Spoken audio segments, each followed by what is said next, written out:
across the UK, online and on DAB. The wild man of late night radio, Iain Lee. Differently interesting nocturnal emissions from a legend of late night radio. On air and off the leash. The Late Night Alternative with Iain Lee on Talk Radio.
Sat in the corner, eating his cherry pie. I didn't put in a thumb, I didn't put out a plum, so I guess I am as great as one.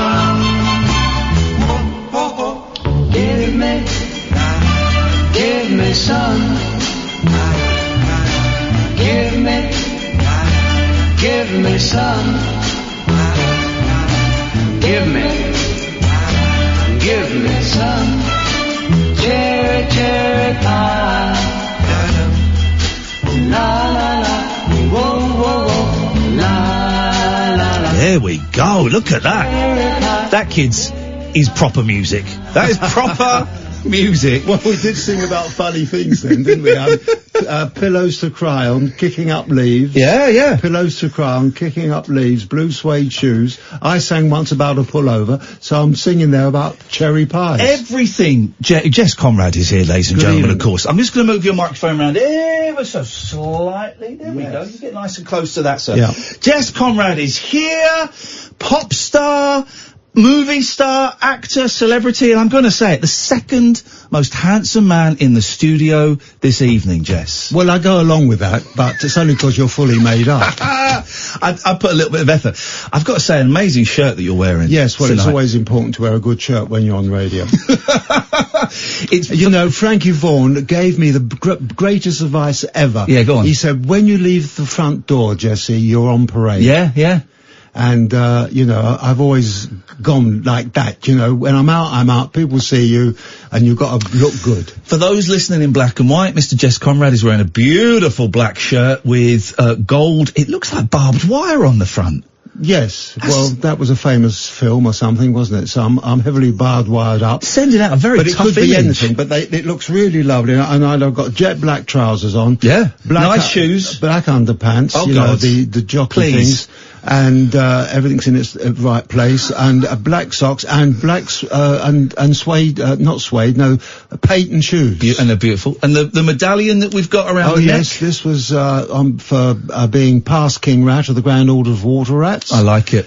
And I've been a grand member of the Water Rats for many, many years, and it's a great society, and we give so much money to charity. And one of the most important things we run our home called Brinsworth House for retired actors. And yes, this is famous. There last week with Richard O'Sullivan. Now, I'm so glad you mentioned Richard O'Sullivan. Yeah. He is one of my absolute heroes. Well, great. Great actor, and there were some really nice pictures because Meghan Markle went there maybe 6 monmonths ago, and there were some great pictures of Richard O'Sullivan there. And it was so lovely to see him. And there was How is great he pictures doing? of me and Richard O'Sullivan in the biggest newspaper, The Stage. you have to get in The Stage, our newspaper. I made the back page with Richard. How is Richard doing? Is he all right? He's looking good. And he's great, and it's fantastic. And you know, I've had so many years over there. You know, I did the thing with Jim Davidson, and Charlie Drake played Baron Hardup, and he got ill, and he went in there, and I went to see him. And the next door was the disc jockey Freeman. Alan Freeman. For those who don't know, this is kind of like a retirement home for celebrities, actors, musicians, performers, and they get to live with people from that profession. And people like me help run it. Brilliant. Good for you. We support everything. And it's mostly for men that basically have lost their partners. Right. Know. Okay. So good for you. It. So that was good. I went there for the summer party, and I'll probably go there again for the Christmas party. Now, listen, we have got some business. You have got a new CD out, which Catherine is bringing in, because our CD player just died. Literally, as we're coming in, they went, the CD player's died today. So we're going to play some tracks from it. But this is the plug, and we'll plug it again at the end. There's a new double CD collection out on Cherry Red Records, which is a great record label. Yes. Love it. Jess Conrad, this is a great title. Just for you. Just for you. Yes. The collection. Just for you. And the follow-up was going to be Just Jess, but we never quite got there. And this is all of your hits, all of your singles, but so much more. There's about nearly 60 tracks on there. Yes, I and think. it's quite amazing, really. And the people I've been associated with. Great writers. I mean, great writers.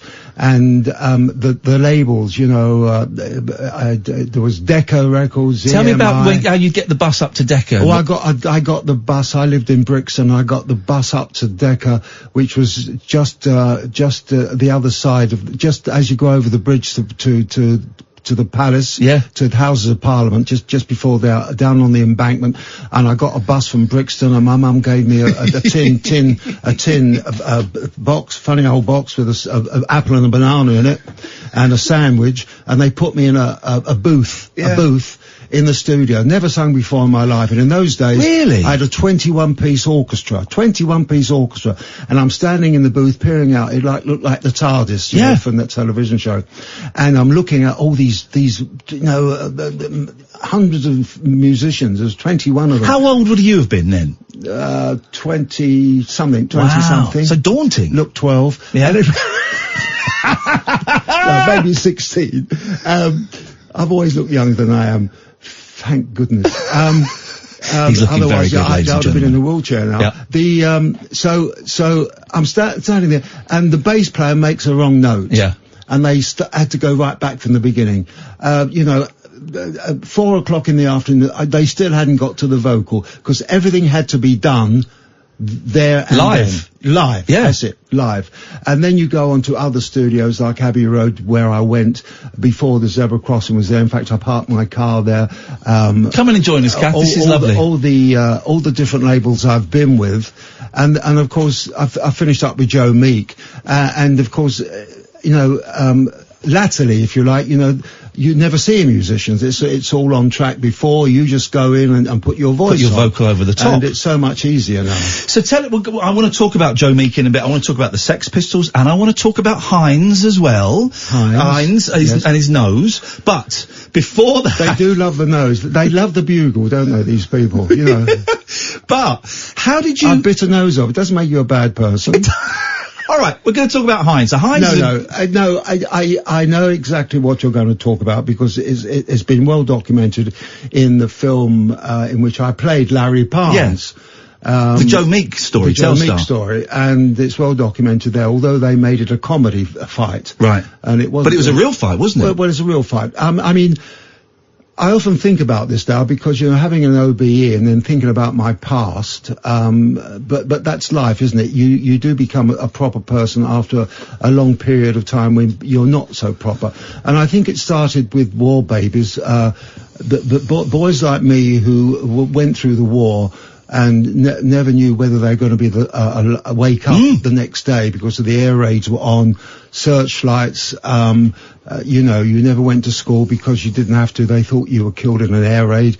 That's another story. I didn't go to school for 6 months. Wow. And I told my mum I was going to school every day. Have a good day at school. I say yes. I've had a good day at school, and she used to give me a box with an apple in or whatever it was, and of course, where would you go then? No, she gave me I think it's tuppence halfpenny for my milk at school, and with that tuppence halfpenny I bought a loaf. And I ate it through the day, and I was like Huckleberry Finn. I went to Brockwell Park and Crystal Palace. On your own, or with mates? On my own, yeah. I'm good on my own. Yeah, I'm good on my own. I'm either a leader or on my own. Wow. And then 6 months later, I used to come home from school. Mum used to say, have a good day at school. Oh, yes, Mum. Yeah, I did. Had a good day at school. And then 6 months later, the school board man came round because they were late, it's a lot, they didn't come out the week later. 6 months later, he came round, he said to my mother, I'm sorry about the demise of your boy. She went, demise of Michael? She was all Cockney lady girl. She was wonderful. She was a South London beauty queen. She looked like Linda Darnell. Wow. Every Friday the mums used to come and pick us up from school, and I loved it because she was the best looking mum. And I happened to be the best looking boy at school, so it was a good old update. So anyway, the funny old schoolboard man comes round and says to my mum, I'm sorry about demise of your boy. She went, demise? What do you mean, bleating demise? She said, he didn't say, well, he's gone. He said, well, we assume, or words like that he hasn't been to school for 6 months. He been killed in an air raid. Hasn't been to school for 6 months, he said. Sling your bleeding hook. He goes to school every day. So, Gerald, get down here. I want a word. Is that what she said? So actually, when I did come in, at 3:30 or 4 o'clock, have a good day at school, Jerry boy. Oh yes, Mum. Did Fatty Arbuckle give you the cane? Because Fatty Arbuckle, the headmaster, used to drop his cufflinks. I used to bend down, used to whack me up the arse with his cane. Yeah. And then with a ruler on that part of the hand, on the knuckles, blood. Pure blood. Oh, in those days. So I said, yes, Mum. He said, you rascal. She says, have you not been to school for 6 months? And she said, I'm going to put you in the, under the stairs, where the gingerbread boy lived. I thought. She told me the gingerbread boy lived under the stairs. They used to have coal holes in the old days. Yeah, of course. So you used to open the door and go down these steps where the coal was. And it was a dark old dingy place. And you thought the gingerbread boy lived there? Yeah, but she said there was a gingerbread boy, and if I was ever a naughty boy, I was a naughty boy. She'd put me in there with the gingerbread boy, and God Evans, what he's going to do to you? He's going to gobble you up. What? So I'm shaking. Keep him out of the coal, isn't it? And she's shaking, and she puts me in the cupboard, and I stand there shaking, but he never appeared. No. And then she let me out. But, where were we? We were talking. Let's do the Heinz story. Let's get it out of the way. You were talking about how growing up in that environment. I think because you've got no dad. He's gone away. He's gone away somewhere because he's in the army. So you've got no father. Yeah. My mother becomes to help the war effort. She becomes an ambulance driver. Right. So I'm living with my grandma in Camberwell. Very common, of course, in the war for that. Very common. Air raids every night. You don't know whether you're going to live or die. And I think it reflects on how you grow up. And then when you grow up, and when you become, like a teddy boy, which I became, right. I didn't know it then, but I've thought about it since. There's a kind of anger in you, that can easily be lit. You don't. I mean, a good night out is having a knee trembler or giving someone a kicking. Yes. I mean, that was the Teddy Boy code. And of course, I love the costumes. The Teddy Boy costumes. By the way, I haven't heard the phrase knee trembler for about 30 years. Well done. We won't explain that. We won't explain that. So, I had a lot of those. But it's terrible. Stop it, Jess. So, yes. I'm going to put you with the gingerbread boy if you don't watch it. Oh, no, don't do that. So... He'll gobble you up. So, I'm a thing, and then a few things happened which we won't go into now because I'll be here all night, and I've got another gig in September. And what happened was, you don't take fools easily, you know, because all of a sudden I'm a star. All of a sudden, I'm an enormous star. Girls just fainting every time they see me on the street, because I've been on television. Oh boy, wham, boy meets girl, 6 o'clock every Saturday. There's no social media. The kids watch that. And we turned black and white England into colour. We brought the new sound in long before the Beatles. It's hard to imagine now. What were there, 2 channels then? There were 2 TV channels. And there were 3 shows. There was the Film of the Week, there was the Play of the Week, which is how I became famous because I played a pop star. And there was the London Play of it. And that was pretty much it. And it's Hollywood-style stardom. We're not talking about, your average TV star these days. It's not comparable. That's it. This was big news. You've got 2 channels. Everyone's going to be watching that thing, and you're right, you would have been huge at that point doing those kind of things. Yes, because what happened was, as a young actor, I had been in repertory I started off as a film extra, but that's another story. But I've been in repertory earning £7. I've been a film extra earning whatever it was a day, 15 quid a day. And then somebody came in and said a couple of words, and I said, I can do that. I said, no, you can't. That's a different union. That's equity. You're Film Artists Association. So, and I said, well, how do I become a member of equity then? You have to go into rep. So I went into rep in Aberystwyth and places for the same money that I was getting for 1 day's filming. That's why a lot of good-looking boys stayed film extras, because they didn't want to lose that money. But I was so ambitious. I knew I could do it. I knew I had charisma, and people looked at me, so I knew I could make it in the acting game.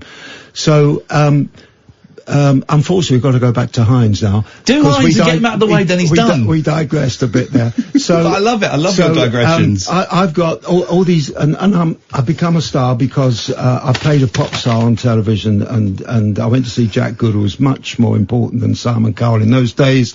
And he made me a pop star. But anyway, go back to Heinz. I mean, Heinz has never got so much publicity as this, and most people won't even remember the name Heinz. No, he was a Joe Meek boy. Yeah, and it was called Just Like Eddie, a tribute to Eddie Cochran, who was a dear friend of mine, as they all were, of course. I don't know anybody that's not in show business, so it's not that I've got a lot of show business friends. That's the only friends I've got. I don't know the milkman. You know what I mean? I don't know ordinary people. But they think, he's always talking about stars. Well, that's all. They're your mates. Well, I only mix with stars. Yeah. They say, where do you drink? Some people say, where do you drink? So what do you mean, where do I drink? Well, where do you go for a drink? I don't go anywhere for a drink. I don't go down at the pub and have a drink. I only leave my house if I'm doing something. Yeah. And as you know, Frankie Vaughan said, directly you go outside, open the door, you're on parade. So I'm always immaculately dressed, even for radio. Yeah, give a kick, have a look. Yeah. And I don't.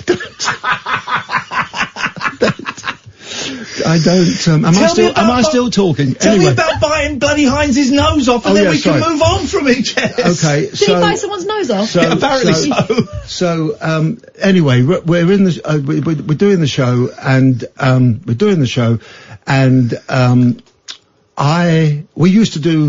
I used to have a dwarf bass player. I used to run through my legs, Okay, of course. So, why not? and it was a gimmick. The rock and roll was full of gimmicks. You put your foot out of the corner, stage left, and it's actually your roadie with your shoe on, or a replica of your shoe. Yeah. And then you actually come on from the other side of the stage. Right, brilliant. So it's full of, rock and roll is full of gimmicks. Yeah. It's full of, it's real showbiz. Yeah, even though we're funny old rockers.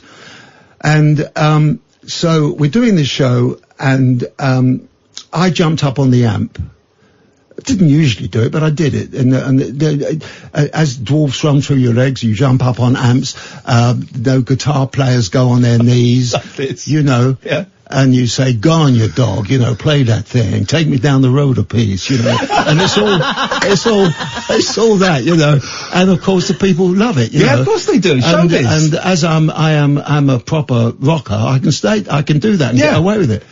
you know, look in the mirror and say, Jess, you're looking so good. Botox or us? Yeah, you know, all of that, which is my other persona. But Heinz. Oh yes. So so I'm doing the show. Yes. And Heinz comes in, he does his show, and then I'm top of the bill, obviously, and he comes in after the show and said that the pig, no, I said the pig, he said, he mentioned the bass player's name, his bass player's name, and I said, what, you mean the pig? Right. Well, what you mean pig? What, I said him, the pig, was it him? He said yes. I said, what did he say then? He said, you jumped on the amp on your third number. And you know I do that. Oh. So I said, I said, you know, what are you talking about? I said, well, he said, you jumped up on the amp. I said, well, they all jump up on the amps. And he said, yeah, but you did this and you did that. I said, listen, let's face it, all of us, I said, we're all nicking Elvis Presley's act some way or the other. Well done. We always do a bit of Elvis, you know. The leg comes there, the diddly-dum comes there, the arm comes up there, you put your collar up, you know. Elvis Presley, famous for his diddly-dum. Yeah, you weren't allowed to show his diddly-dum on American TV. And I saw this face, and he couldn't let, I said, Heinzie, I said, otherwise I'm gonna, Yeah. No, he went on and on and on, and all I could see was this funny face going, well, you know, so I thought, I can't have any more of this. And I got hold of his shirt collar, these funny lapels of his collar. I dragged him towards me and I nutted him. Oh God! Which when you're a teenage Cockney boy, you learn at the age of 9, and so his forehead opened. Oh God! Oh good, that was a success. So that's open. There's claret coming out. And then he's still giving it verbal. So then I grab him again. He wouldn't stop. Laughing. This is horrible. No, it is horrible. Yes. It is horrible. But he wouldn't stop. Ew. So I grabbed these lapels again towards me, and I bit his nose. Oh. And he went, and so I had the nose, in my mouth, kind of thing. And then I pushed him back against the wall, and then I spit the nose out on the floor, what was left of it. And then he fell on. Shut up then, did he? No, he was still going on, and he went on the floor, and I gave him a little bit of a kicking, and I put it, and the kids were going, we want Jess. And I did it in time. We want Jess. This was on stage? No, he's on the floor in my dressing room. Oh, in the dressing room. Okay, right. Oh, so you can hear him out the front, right. Keep with me. I'm sorry. I'm in the dressing room, the kids are screaming. Yeah. My fans. We want Jess, and on the word Jess, I would kick him again. We want Jess, bosh. We want Jess, bosh. And that was it. And Joe Meek wrote me a letter and sacked me. And then I wrote a letter back saying, I was sorry, a lovely letter. And he said, I know what you boys are like, and he forgave me. And Heinz and I became the greatest friends after that. And I used to look at him, and I said, you know, Heinz, you remind me so much of the old days. He said, why is that? I said, well, that scar on your nose. I said, it reminds me of, when we met. I found... But we did come, but honestly, I do regret it. That is what happened, and we did become really, really good mates. I'm glad you became friends. We've got Jess Conrad here in the studio, and I'm glad you did, because I found a really nice guy. We're big fans and friends of Eddie Large on this show. We've had Eddie on the show. I loved Eddie. I did panto with him. I bet. And played golf with him. Oh, he's such a nice man. We love him on there. And I found a great clip of the Little and Large show where it's all you lot. It's you, it's Heinz, it's Screaming Lord Sutch, because people forget that he was a singer. I think there's someone else. And it's just this great 15-minute, sketch and sort of little concert thing with all of you coming out and doing, and you come out all pompous and all full of yourself. When did I come out? Last? I think you did. Oh, yes, certainly I did. Otherwise I wouldn't have done the show. And, Wee Willie Harris was on it. Wee Willie Harris, that was it. I came out and did Johnny Be Good. Yeah. to a standing ovation. It's a great clip. It's on and YouTube. It's a great clip, and I did panto with them. Jim Davison directed us up north somewhere, and I started playing villain. Then I played the sheriff. Right. The sheriff of Nottingham, and a very elf-flinish, and I remember once Jim got very upset because in the fight with the I'm the sheriff, and the fight with Robin Hood should win. Yeah. And this particular night, I had people in. We know where this is going. So Robin Hood got stabbed. Can't even look at him. And he had to fall down and pretend he was dead. So Jim said, "Why did you do that?" I said, "I had people in." I've got people in. Listen, let's take a quick break. Amy, let's play the ads. When we come back, can we come back to track 26? Lock Up Your Daughters, please, because I really want to hear that. We've got Jess Conrad in. This is the Late Night Alternative. Iain Lee, Catherine Boyle, weeknights from 10 on Talk Radio. The Late Night Alternative with Iain Lee on Talk Radio.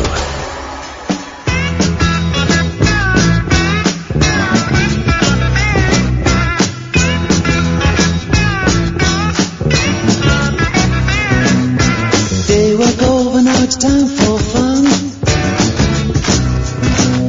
Been waiting all day for the nighttime fun. You're all dressed up and you're looking fine. Ain't got no worries on your mind. So mama, lock up your daughters, turn down the light. Jess is coming here tonight.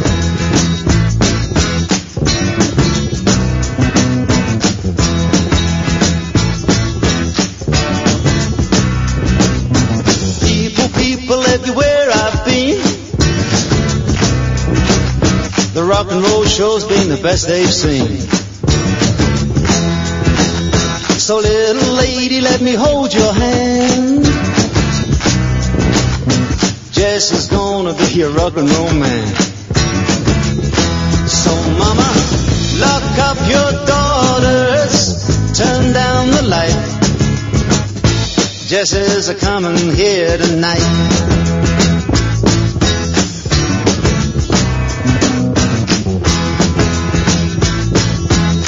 Let's rock a piece.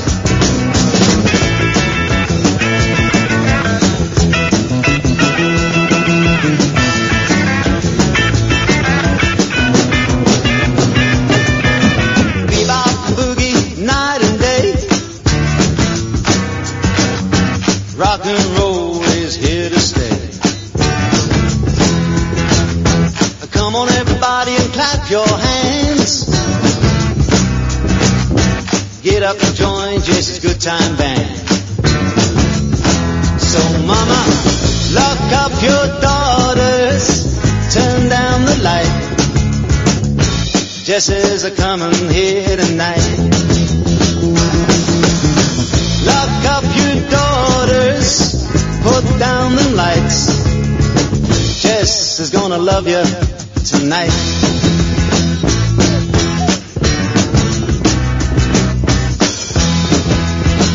Here we go. Jess Conrad, you old horn dog. My goodness I like that me. because I wrote it. Do you get more money now? And you said you liked the guitarist. That was Junior Campbell of Marmalade. Oh, great! And it was made by a conglomerate of us all mates. Dave D was on that, of Dave D. Yeah, Dozy Mick. Easy for you to remember. I know, he's my best friend. Then and Junior Campbell. He arranged the whole thing, and it originally went out under the thing of Men. We were called Men. Was the name, wasn't it? That was the little group we called the Men. It's on the new CD, Jess for You, Jess Conrad, the definitive collection. It's a double CD. It's on Cherry Red Records, which is a great label. Go and look at their website when you're ordering this. They've got some great stuff. There's over 60 tracks on it. Now it says in the booklet's incredible as well. And it says in the booklet, Jess Conrad, he once sold flowers from a stall at London's Marble Arch. Is that true? Yes. Was that the job? Yeah, that was a job. Yeah. That was a job. And, I had a lady, women play a big part in my life. A lady used to come and, and buy flowers from me. Yeah. And said that, you know, I was, well, I know, which is something like, you're the best looking flower boy I've ever seen, something like that. And we got talking and stuff, and she paid Knee trembler? Pardon? Knee trembler? Anyway,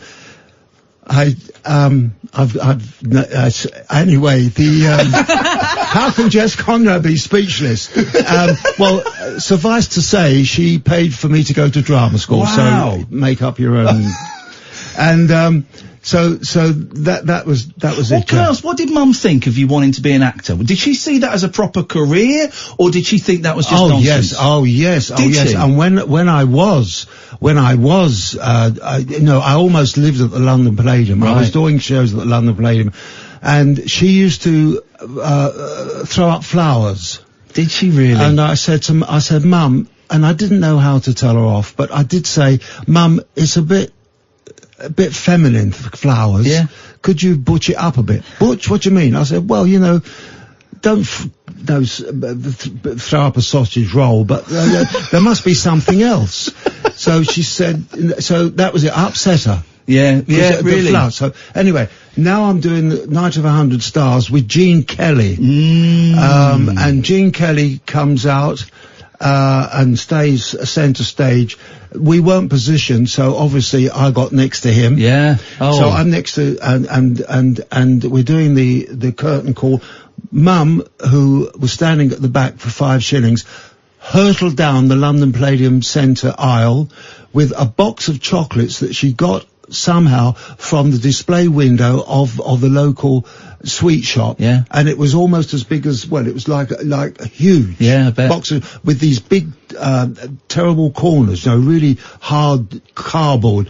And she hurled these box of chocolates up at me, hit Gene Kelly in the temple, blood spurted out like from a whale, claret went zoomp. He held this and went, you know, and she said to him, first term names, sorry, Gene. Sorry, Gene, to Gene Kelly, who's holding blood claret coming all over the stage. Sorry, Gene, they're for my son, Jess. And he's gone, who the f*** is Jess? I'm standing next to him. Now, the curtain comes across. The royal family are waiting to come on to shake everybody's hand. Yes. He's holding his hand like this with claret going everywhere. The first aid people come in, because there's always first aid people side of the stage. They patch him up with a band. They're sweeping sweets up from the floor, and the chocolate boxes all over the floor, because the royal family are coming on. Yeah. And they come on, we shake our hands and everything, and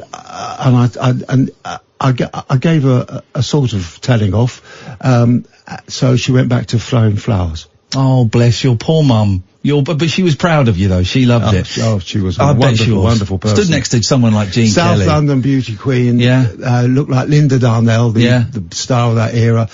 And she could paint. She painted some wonderful pictures of me, and of course she was so thrilled when I made it and played Jesus in Godspell and Joseph, because she went to church and stuff, so she was a proper lady. You were never meant to be you were an actor, and you got the gig as a pop star by being in was it a TV play about a pop star? There was you know, in those days there was the play of the week, the film of the week, and the Palladium. And they were looking for, the idea of this Barney Day was that they were going to put a new rock star on at the London Palladium, but they were going to make a composite face. Right. In other words, the best nose in the world, the best ears in the world, the best teeth in the world. And so take Kirk Douglas's nose, Rock Hudson's ears, whoever had the best of that face, you know, so would make the most beautiful face. The photographer taking the picture was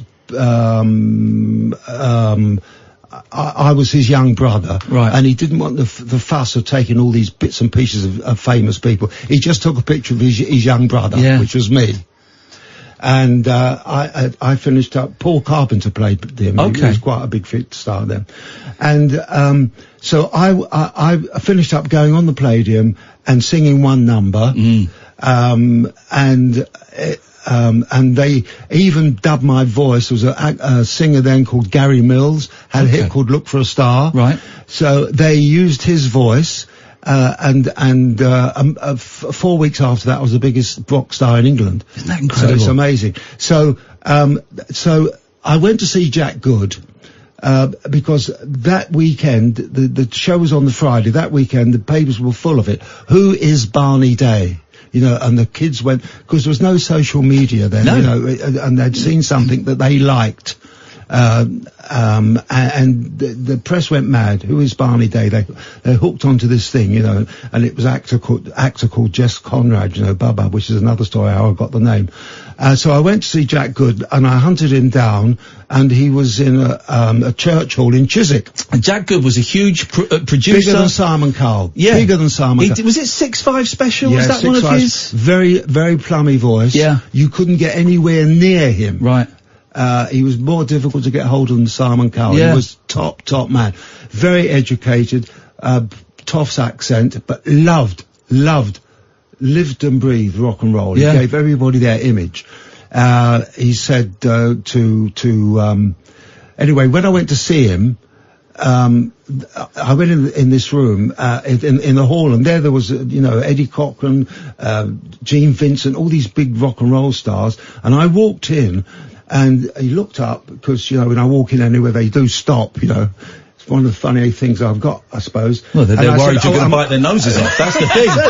Everyone puts their hands over their hooters. Stop it, I've lost track of the plot now. You walked in and there's Eddie Cochran and Gene Vincent. So, yes, so I walked in, and he said, no, stop. And I said, what do you want? I said, oh, I'm sorry. I said, I'm just, he said, I know who you are. Everybody knows who you are. Yeah. What do you want? So I said, well, I'll talk to you. So, and he dismissed them. He said, oh, we'll call it a day, boys. He said, and Eddie Cochran and Gene Vincent walked past me. Oh, never duck, you know, they walked past me. And, he said, no. I said, well, you know, I said, he said, everybody knows who you are. He said, the press have gone crazy. And I said, yes, I thought perhaps I could compare one of your shows. Mm. He said, can you sing? I said, no, I can't sing. He said, well, let me audition you. So he gave me a broomstick to move around. And I could move very well, because I used to go to Paris with au pair girls in those days and win jiving competitions. No, you can't just throw that into the mix. Well, au pair girls were like, everybody had an au pair girl. Yeah. And, you go to Paris and jive. And they used to hang around cafes in the West End, which I, you know, frequented. So anyway, so I could move. So I'm moving well, and I'm singing a song, finished that, and he said, well, Jess, he said, you can't sing a note, but I can make you a pop star by next weekend. Wow. I said, how can you make me a pop star by next weekend if I can't sing? He went, and he pointed at me and said, I want that face. There you go. And I was called the Face of 1960, and it was all to do with the face. Yeah. And I went on his shows, and I was voted England's most popular singer, by the New Musical Express. I had a Decca recording contract, and I did Oh Boy, Wham, and Boys Meets Girls. 3 shows on a Saturday before all the social media, so all the kids watched the shows. And actually, that era before the Beatles, we changed black and white England into colour. Yeah. You know, I was going to say, did you get angry with bands like the Beatles? Because the Beatles sort of not quite killed. Well, maybe they did. They got rid of singers like you. They killed us stone dead. Yeah, the solo singer was replaced by 4 lads with guitars. They killed us. Didn't kill me stone dead. No. You still got the career. Yeah. I went in and did Jesus in Godspell and Joseph, and did plays. I did some wonderful work. Night Must Fall. I played. Eminem Williams wrote it and played the lead when he was young. I played that.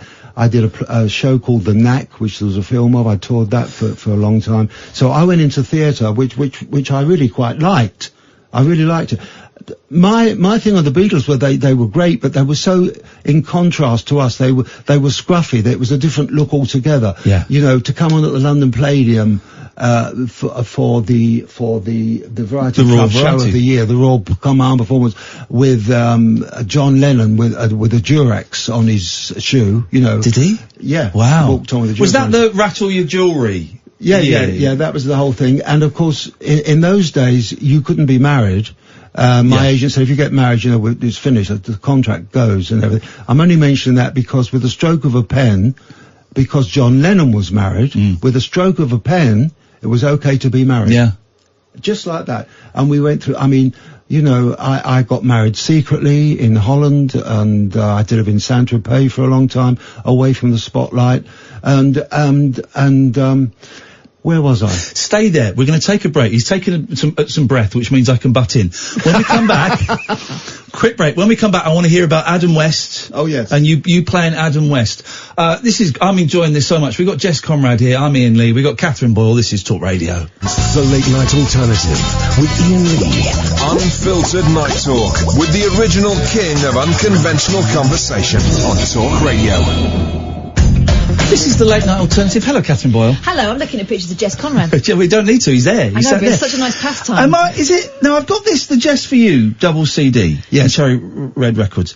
And it's got a picture of you here holding a gun, and it says, audition for James Bond 1968.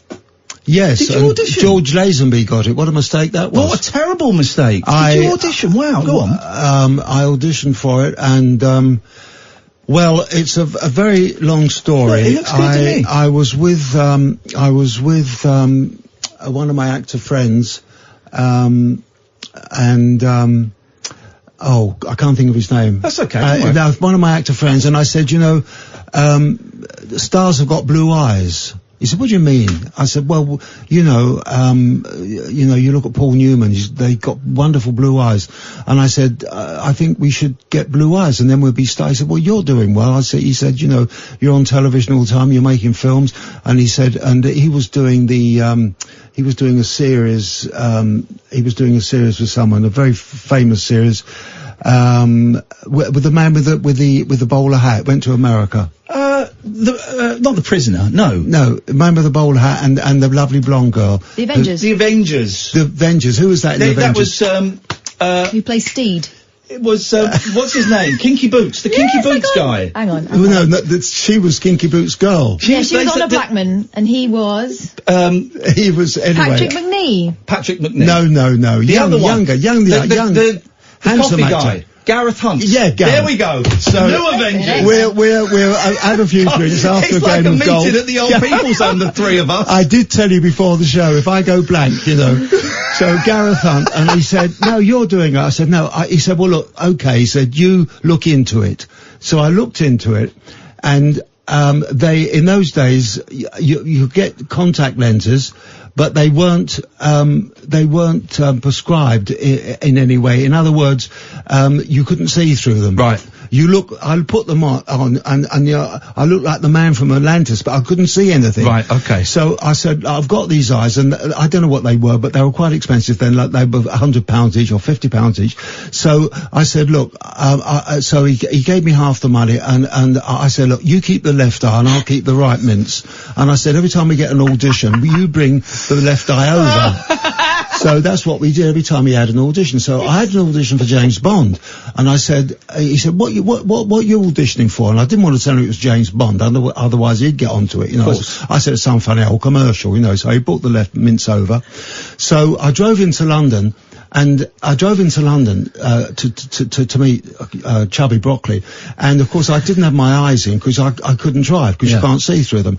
So when I got there, the casting director said, "Oh, I'm glad you've arrived, Jess." He said because somebody hadn't turned up, and he'll see you now. Which I wasn't quite ready for, because I thought, you know, I'd take a breath. And I was all bonded up, you know, thing. So I ran up the stairs and I knocked on the door. And I can imagine Chubby Broccoli or Cubby Broccoli, whatever his name was sitting in the office with a cigar. And he went, "Come in." And just as I was about to go in, I thought, I hadn't put my eyes in. God, what's your language? Well, I didn't. I said, you said flip it, yeah. Flip. I said, flip it. Exactly, I said, I've got my eyes in. So he said, who said? No, nobody said anything. Yeah, I thought, I haven't got my eyes in. So, and now remember, Chubby Broccoli's in the other room waiting for Bond. He hopes come through the door.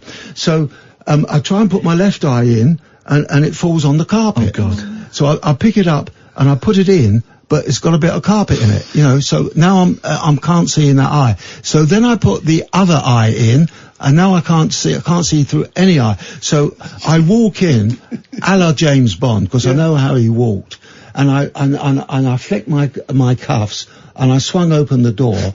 Now, ordinary people then turn their back on whoever they're talking to and close the door.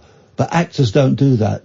John Wayne was the best ever mover and everything, the way you do things. Where you walk in a room, you open the door like that and close it behind you. Right, yeah. And then you're front stage all the time. So I walked in, did the door business, closed the door, flicked my, and the best James Bond, I went, "My name's Conrad, Jess Conrad." Flicked the cuffs, winked, and I heard a voice say, "I'm over here."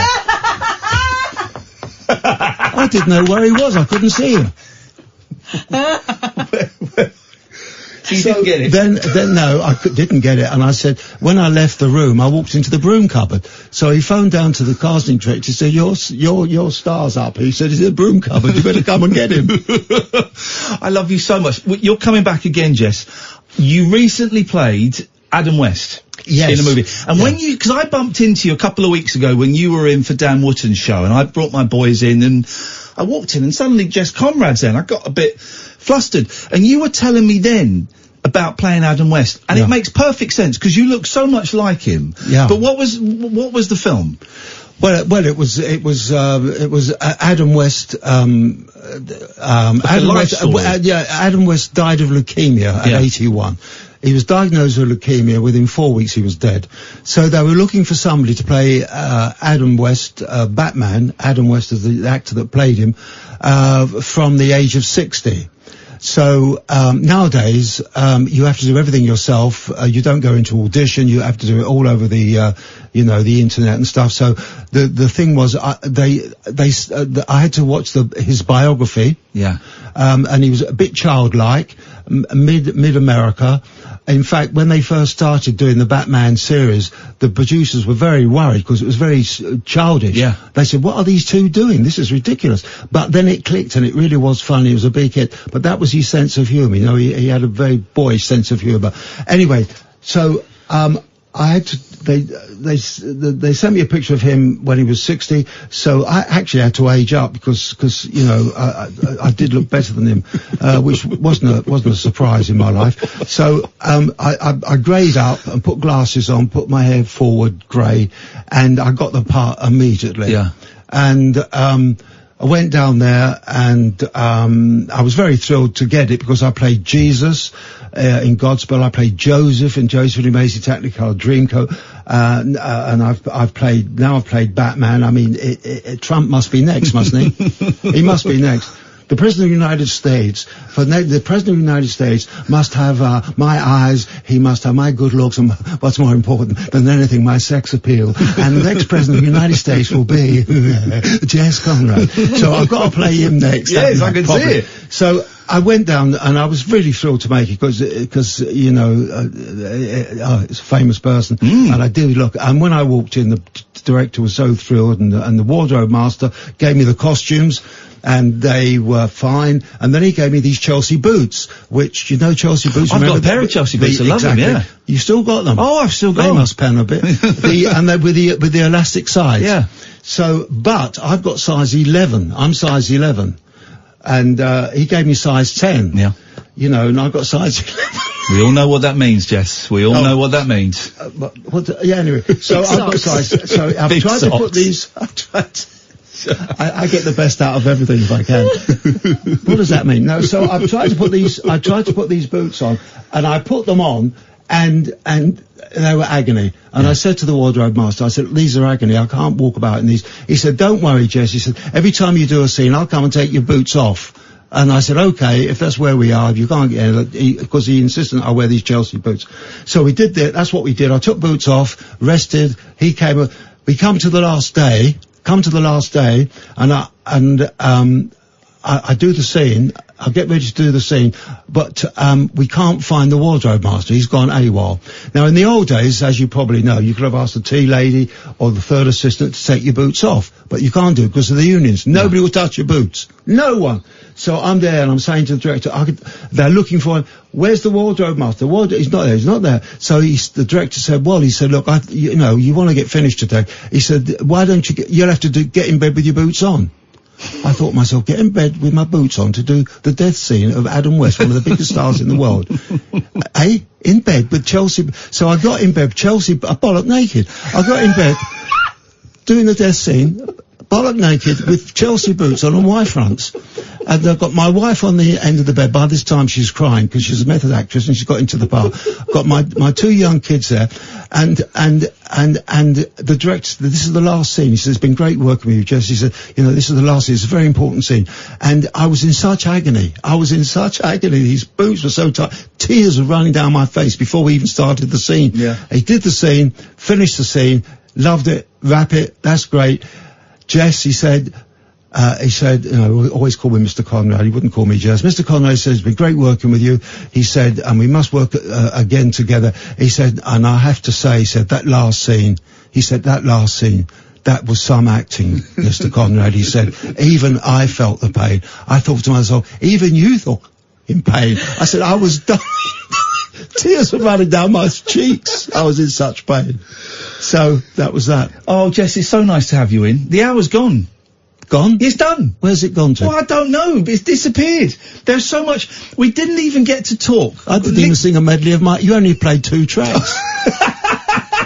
We'll play another I was a fool to myself. But we've got literally 30 seconds. We didn't even get to talk about Last Laugh in Vegas, that brilliant show. Yes, when I played myself. Yes, you did. They said, there's a chef there and somebody to look after the house. When I got there wasn't anybody there at all. No. They stitched you up. I was heavily stitched up. Yes. But in the end, I just played myself and it kind of worked, Was it fun to do? It was a great show. Yeah, it was great fun. We're great mates. We all got on very well together. For those, we talked about it a lot on this show. Cannon and Ball, we were obsessed with it. Cannon and Ball, Kenny Lynch, Bobby Crush, Anita Harris, Sue Pollard. You went to Las Vegas. The thing is, we're all good friends, so we had a wonderful time. And, of course, when we were there, and we only had 3 days to put that show on, and it was very important that we kept at it. And of course, the gunman killed all those people. We woke up that morning. We were there, and they said, what are we going to do? Nobody's working. And you don't have to work because it's in everyone's closed. It's nobody's around, but we can rehearse if you want to. And then the old saying, because we had to do it, because we had we said the show must go on, so we rehearsed. Yeah. I mean, the American kids didn't come in, but we rehearsed because we just had to, and it was very, very strange because when we got to the rehearsal studio, you could actually see the hotel where it happened. Wow. It was a terrible, terrible time. Yeah, it must have been incredible. It was an amazing series. We had Tommy Cannon on, of course, who told us about it. Tommy Cannon, Cannon and Ball were so funny in that programme. They were. I would like to I'll give all of you Tommy, guys a show. Yeah. Tommy! And to get out of his way, Tommy used to sunbathe every day, and I said, "You're mad sunbathing in this weather." And I love the sun. Yeah. But I think he used to do it because Tommy used to make it. Put the kettle on, Tommy. Eggs and bacon. He phoned his wife 20 times a day, and poor Tommy was doing eggs and bacon all day long. So he went out and sunbathed, and I told him not to. And the last day, he got a funny thing on his head, melanoma, Oh, blimey.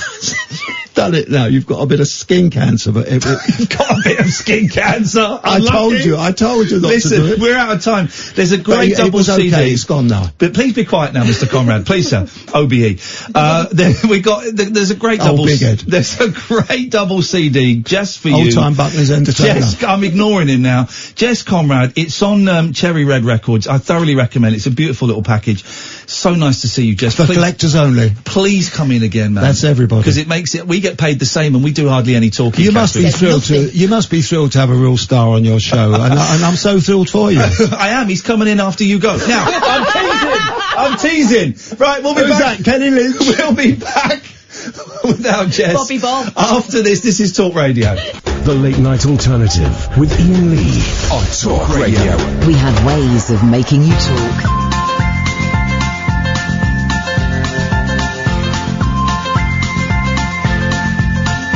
There's a voice that keeps on calling me.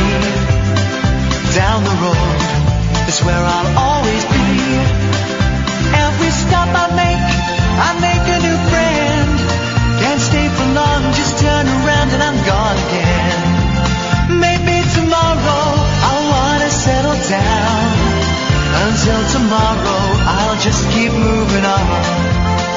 Down this road that never seems to end. When new adventure lies just around the bend. So if you wanna join me for a while, just grab your hat, come travel light, that's old style. Maybe tomorrow I'll wanna settle down. Until tomorrow, the whole world is my home.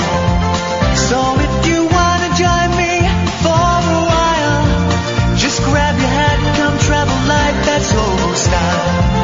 Maybe tomorrow I'll wanna settle down. Until tomorrow I'll just keep moving on.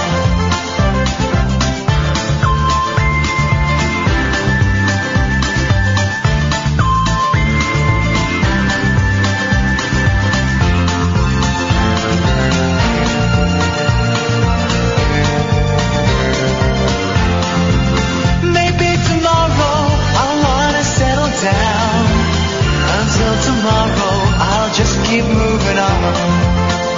There's a world that's waiting to unfold, a brand new tale no one has ever told.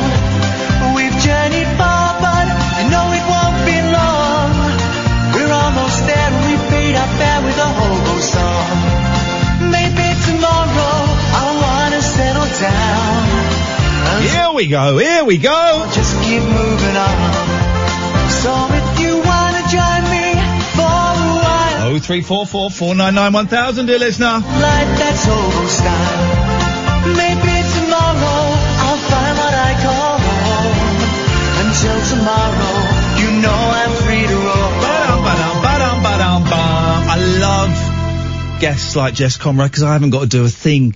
You just wind them up and let them tell their stories. And do you know what? He came in half an hour early and, we didn't even touch the surface. We'll definitely get Jess back again because here's the thing, right? I love that old school showbiz, lifestyle. The people, we didn't even get to talk about Joe Meek. He recorded with Joe Meek, for crying out loud. And I really wanted to pick his brains. He told us a bit about him before we came in and how Joe Meek dressed up in drag to record Sandy Shaw's parts. Yeah, I know. And it's not that long ago, 1961, 62, but it's like a different world. It's like a different world, and it is wonderful, and it is a joy to hear those stories, and we will definitely get Jess back. Good evening, dear listener. This is the Late Night Alternative with me, Iain Lee. Catherine will be back in a bit. Last night tonight, she's off for a week on holiday. Outrageous behaviour. If you want to give us a call, now is a great time. We've got an empty switchboard. So now would be the perfect time to pick up the phone and give us a call. You know the rules. You can call in about absolutely anything you want. I've got some bits and pieces to talk about, but I mean, some of them are quite interesting. Some of them, I don't know, but you can phone in about anything you want. It can be a news story. It can be something big. It can be something small. It can be something personal. It can be absolutely anything you want. 0344 499 1000. And what I will say is, I haven't heard anything, right? No one's told me anything. But have you seen the way talk radio is kind of changing? I don't know if you've noticed that. If you listen to the rest of the schedule, I can never remember which way we say it. I think we say schedule in this country. It's getting a little bit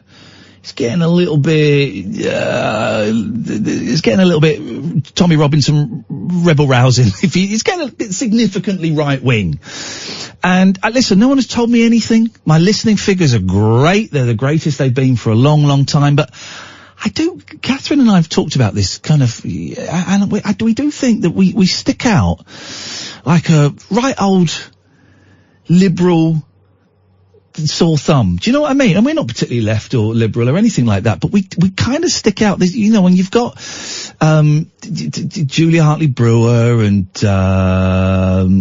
Mike Graham and all of these people that are certainly, you know, to the right of Genghis Khan. And then there's me and Kath coming on and doing stories about, hey man, let's talk about, you know, Jess Conrad, and let's play the littlest hobo, man, and let's all peace and love each other, and Trump's a racist and Boris Johnson's a racist and all of that. And I do kind of think, and it's partly my own insecurities, you know, I'm a very insecure person, but you do kind of think, well, when the contract comes to an end in March the 20th, 2020, that'll be 4 years. That'll be I think the longest gig I've ever had at one radio station. Are we still going to be here we've got August, September, October, November, December, January, February, March. That's 5, 6, 7, 8 months. That's 8 months. Will we still be here? I don't know. I'm hoping that they like us sticking out, like a sore thumb, but they might not. What I'm trying to say is, in a roundabout way, is use it or lose it. You know, this show may not be here early next year. I don't know. So, phone up. Don't tweet me next year and go, oh man, really miss your radio show. I wish I'd phoned in. Don't send me those tweets and those emails, because they ain't no good to nobody. If you want the show to work, and if you want, you know, to be part of it, do it now, while it's still here. 0344 499 1000. And here's a weird thing. Kath, as I say, is away tomorrow, and is away the rest of this week and next week. I haven't done a solo show for ages. I don't know if I've done a solo show in a year? I don't know. So I'm getting quite nervous. Even sat here these 10 minutes without Kath, while she's off making sure Jess Conrad doesn't steal anything. Even this feels a little bit weird, and a little bit vulnerable. And part of me is thinking, do I remember how to do this? Listen, I'm sure it'll be all right, and I'm sure it'll come back. But it feels very naked and exposed, being sat here on my own, having not done a show on my own for ages. I think that within the year, and boy oh boy, hasn't a lot happened in the last 6 months for me. You know, so much has happened. So what I'm saying is, for God's sakes, I am actually cacking myself a little bit. Please, for the love of all that is good and holy, phone in. Very simple. We don't really grill you about what you've called in for. You'll speak to Amy tonight. She will take your name and number and will call you straight back. You don't even get asked what you want to talk about. You just come on. Don't swear. Don't be libelous. We've got a 7-second delay. I should say, a swear may have gone out during Jess Conrad. It may have gone out during Jess Conrad. Just log that I'm saying this at 12 minutes past 11, please, Amy. A swear may have gone out during Jess Conrad. If it did, I apologise, of course. Never what this show is about. And, I wasn't sure. I thought it hadn't. And then afterwards someone said, oh, maybe it did. So if it did, I'm really, really sorry. It's not what the show is about. And I apologise. And hopefully you'll accept my apology. Right. Onwards and upwards. Let's not, you know, be a dick. 0344 499 1000. Let's go to Christina. Good evening, Christina. Hello. Hello, Christina. I am, how am I? I'm all right, actually. I'm in a really, really good place, but I'm dealing with someone who is being I'm dealing with someone who's making me very, very angry. Okay. And I'm powerless over what they say and what they do. And I'm having to stick up for myself against this person, which I don't think I've ever done. And it's making me very anxious.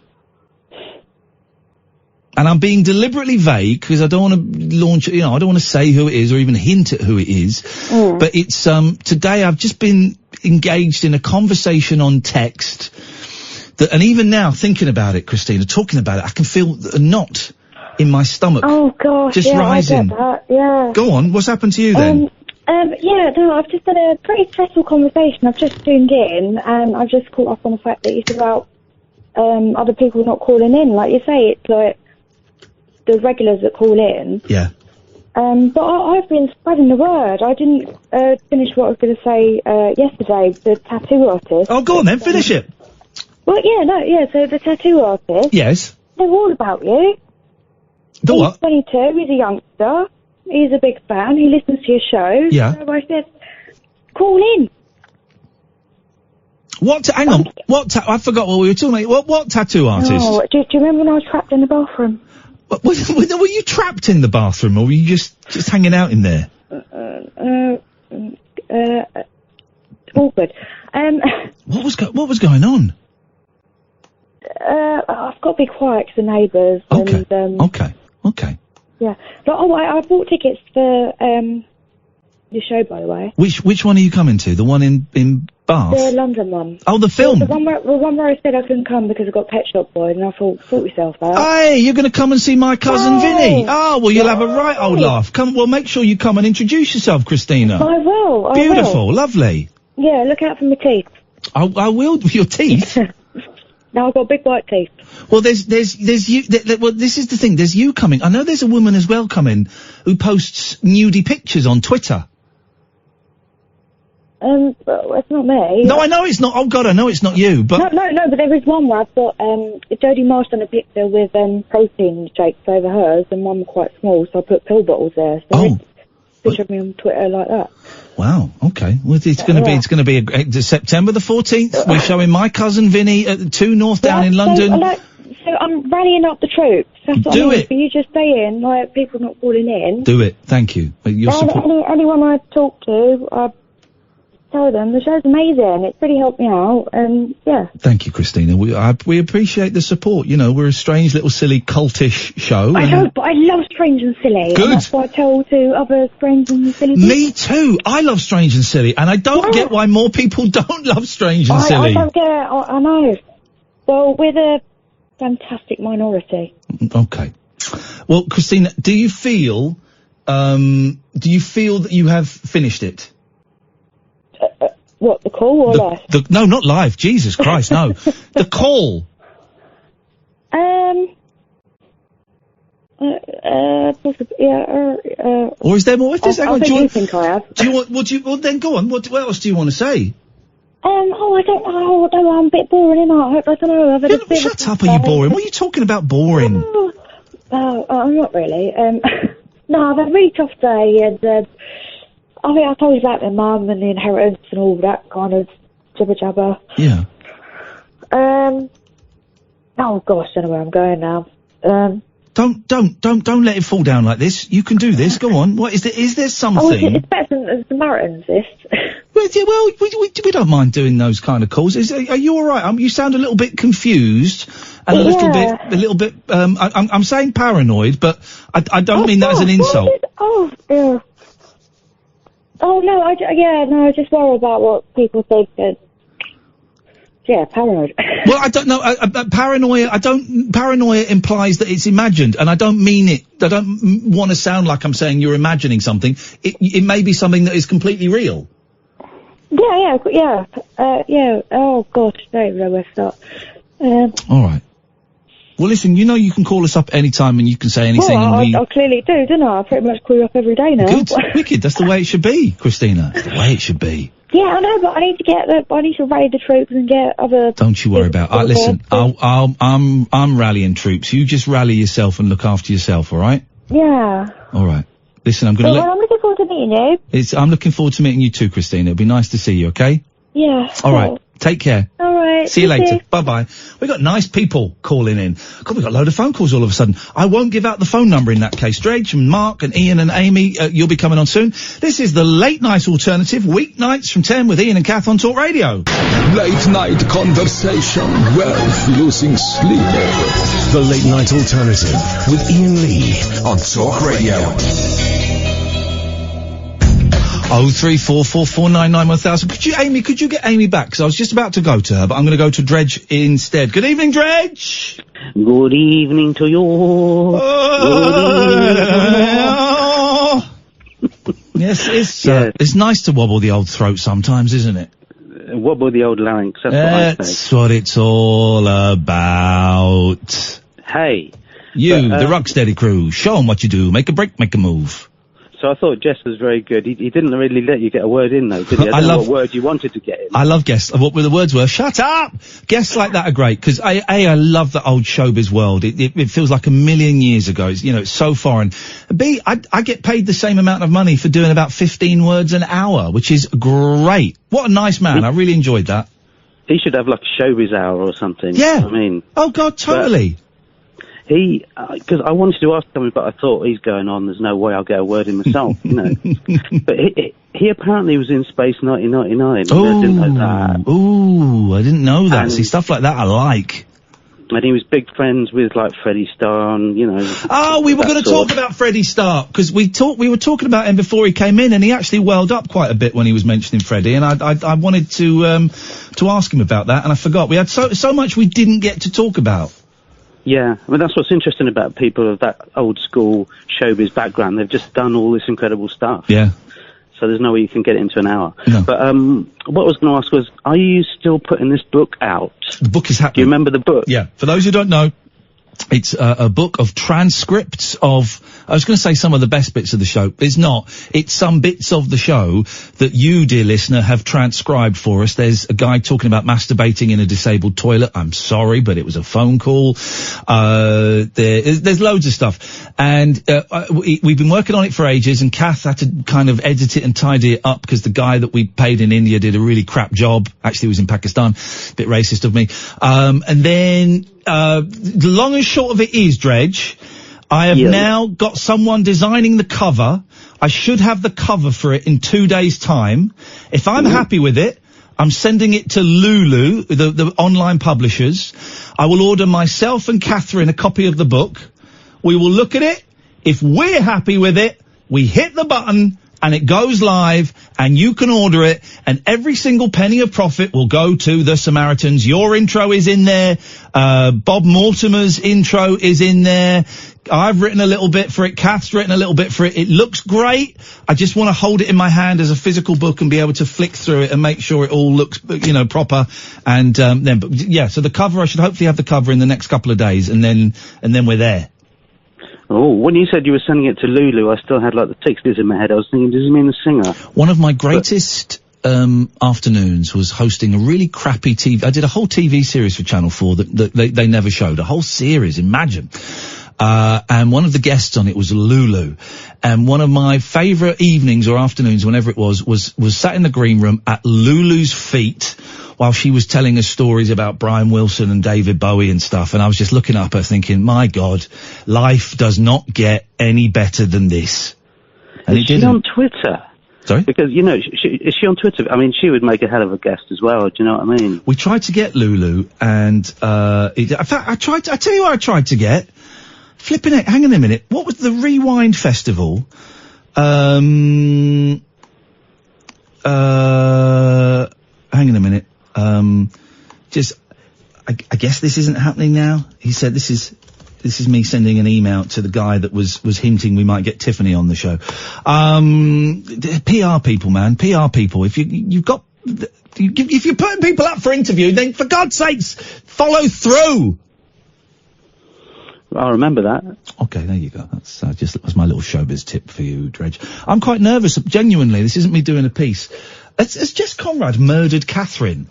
Has he bitten her nose off?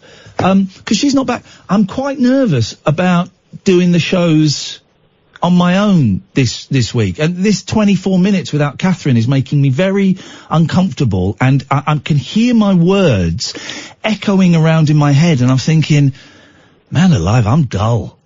I'm dull. Man, your early shows on Talk Radio were just as good when you're on by yourself there. I thought they were really, I'm worried really good. that I've forgotten how to do that. Do you know? And I'm not saying this so you go, oh, I love you, man, I'm going to blow some smoke up your a-hole. It's not that. Genuinely, you know what it's like. You're a performer, Dredge. You're an artist. You do stuff, and sometimes you must think, I don't remember how to do this anymore. And is it any good what I'm doing?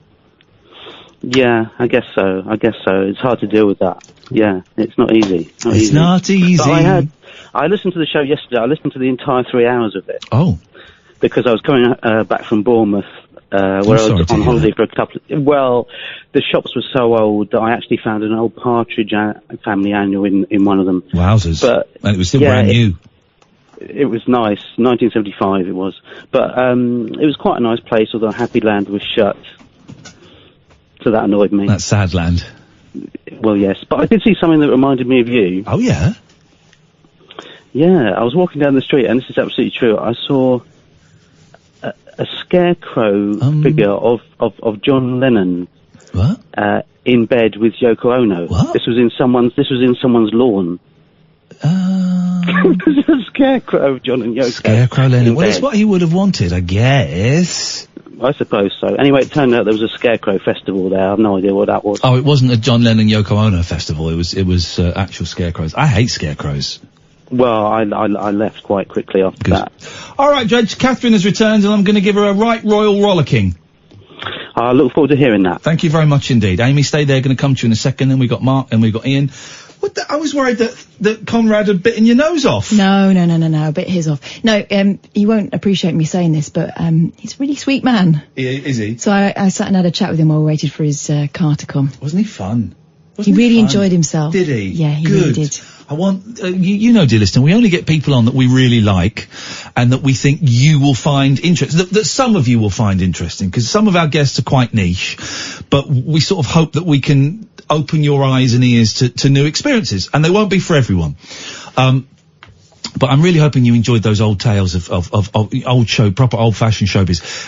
And I say, can't phrase this without sounding cruel, so I'm just going to say it, and it might sound a little bit cruel.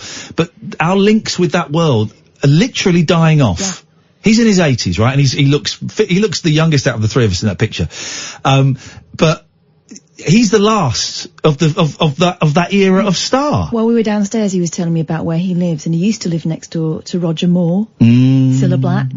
All those people lived there because it was kind of central for the old studios. Yeah. You could get to Ealing, you could get to Pinewood, you could get to all these different places. He said it's just not the same place anymore. Yeah. What a nice guy. I loved it.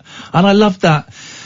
And it is, I think there's a little bit of realism, but a lot of it is theatre, that I'm the best looking guy in there. He knows what you want. He knows how to play Jess Conrad. Of course I was top of the bill. I love it. Well, I really enjoyed that. That was really good fun. I'm glad I've met actual big heads in real life. Yeah. He's not really one. No. Let's talk to Amy. Good evening, Amy. Hiya. Oh my goodness, that's a sparky start to a call. I know, but can I just quickly ask, because obviously I'm driving, I'm speaking to you through the car, is that acceptable, or is this a form of speaker, and should I Well, it is a form of speakerphone, and normally we would insist that you pull off, but it actually sounds alright, doesn't it, Kath? It does, although apparently they're thinking about banning it. They can kiss my ass. That's what I said to my radio when I... They can kiss my goddamn ass. Why don't you... I tell you what, I'll undo the belt, you undo the button and the fly, and then pull my jeans and my pants down. I'll bend over. There's my ass. Kiss it. You kiss it. I will... I've only just got a car where the Bluetooth works some of the time. So no, I will not be banning myself. That's where I conduct all my long telephone calls, because I ain't got time any other time. No. So Amy, this is acceptable. Okay, thank you so much. Well, what can we do for thee? So I heard Christina talking about My Cousin Vinny, so I just wanted to say, if she's still listening, I'll be there as well. Beautiful. I'm not the lady on Twitter that posts new photos, but I will be there as a fellow lady. There's a lady that posts nudie photos Yeah, I that's know. coming I on know. the show. I know exactly who we're talking about. Is she going to be nudie when she comes? I don't... To the evening. Come on, Catherine. Listen, when you're making innuendos that I take a second to get, we've gone too far. I shouldn't think so. Okay. I mean, nudies aren't nudie all the time, are they? I don't know. But we're showing My Cousin Vinny, September the 14th, Saturday. It's a good laugh. There'll be free sweets. There'll be a song. It's not just a movie. We talk about it. We dick around. We haven't sold very many tickets, so please, for the love of holy, go to iainlee.com/event. IAINLEE.com/event. Or we'll just eat the sweets ourselves. Yeah, we will eat the sweets ourselves. And you raise a good point, Amy. The shows that we do, so many people come on their own, and sometimes they will talk to the people next to them. Sometimes they've been given lifts home by the people next to them, and sometimes they don't. I would not be particularly comfortable going to something on my own and feeling, oh God, I've got to talk to the person. Some people just come on their own and they stay around and meet us at the end, or they sneak out at the end, and that's all good. Sometimes the only interaction they have is when they pass the bowl of sweets around, and that is cool. That's you don't have to talk to anyone. That's it. No one's forced to take part. It's a fun evening, and it's this is what our evenings are for the socially awkward. Yeah. Hello? Oh, no. What have you done? Amy? There you go. This is what happens. I hope that wasn't a crash. I hope that wasn't a crash. Thank you, Amy. What I heard was I go, oh no. That was like when I was talking to you earlier on and you went, what? 0344 499 1000. We've got Mark and then we've got Ian. This is the Late Night Alternative with Ian and Kath on Talk Radio. Tales of mystery and imagination on the radio show that does things differently. Dolly Parton, I listen to a record all day long. The Late Night Alternative with Ian Lee. I'm a nut job, but not that kind of nut job. On Talk Radio. Honest to God, it's the new Breaking Bad. Oh no! Here we go. 0344 499 1000 is the phone number. Let's go to Mark. Good evening, Mark. How are you? Mark, well, as I said, I'm anxious. Kath, you would have missed this. Very anxious.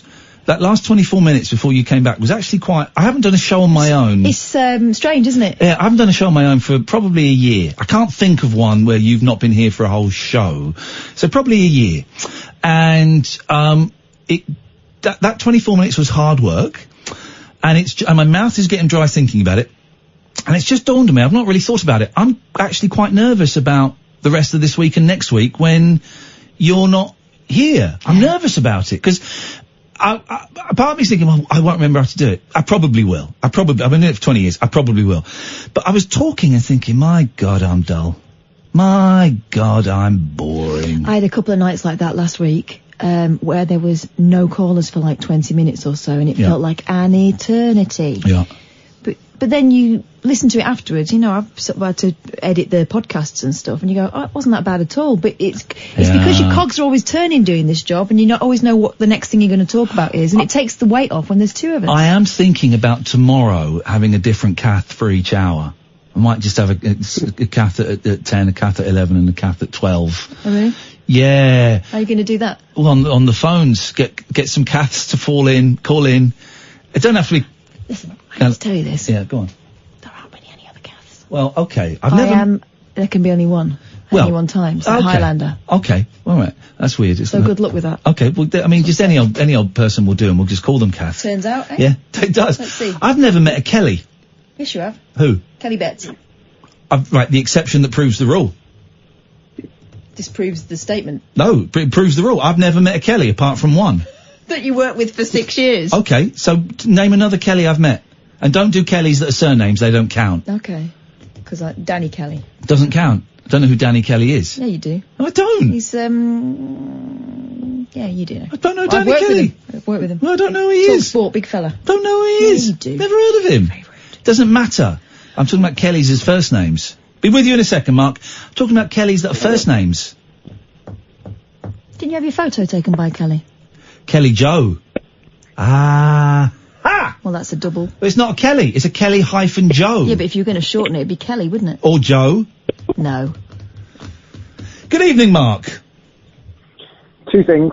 One, I thought Jess Conrad was great. It's a shame that we don't hear more people like that on the radio. the stories that you hear from people like that, were just, like you said, that people are dying out. And it's great to hear people that have stories like that. And you're not going to get people like that in the future, because some of the stuff that people were doing back then, you just can't do anymore. You know? Sad, really. Yeah, well, it was great. It is. It's a window to another era. You know, the fact that within living memory, within my mum would have been 11, 12 when Jess was his initial peak and pomp, and she would have known all about that. She would have probably seen that play he was in. She would certainly have been aware of the TV programs that he was on. She would have known all of that. Admittedly, you know, people her age were waiting, even though they didn't know it, for the Beatles. That's what everyone was waiting for. But she would have known all of that. And it is a different world, a completely different world. I'm glad you enjoyed it, Mark. We didn't even get onto his Freddie Starr stories. Didn't mention Freddie Starr. We didn't really talk about Joe Meek as much as I wanted to. I wanted to talk to him about Joseph and the OBE, all of that stuff. Didn't get any of that. We'll get him back again. You'll have to get him on again, yeah. Definitely. And the other thing I was going to say is about, I only listen to two people on Talk Radio. That's you and James Whale, and you're the two best people on there.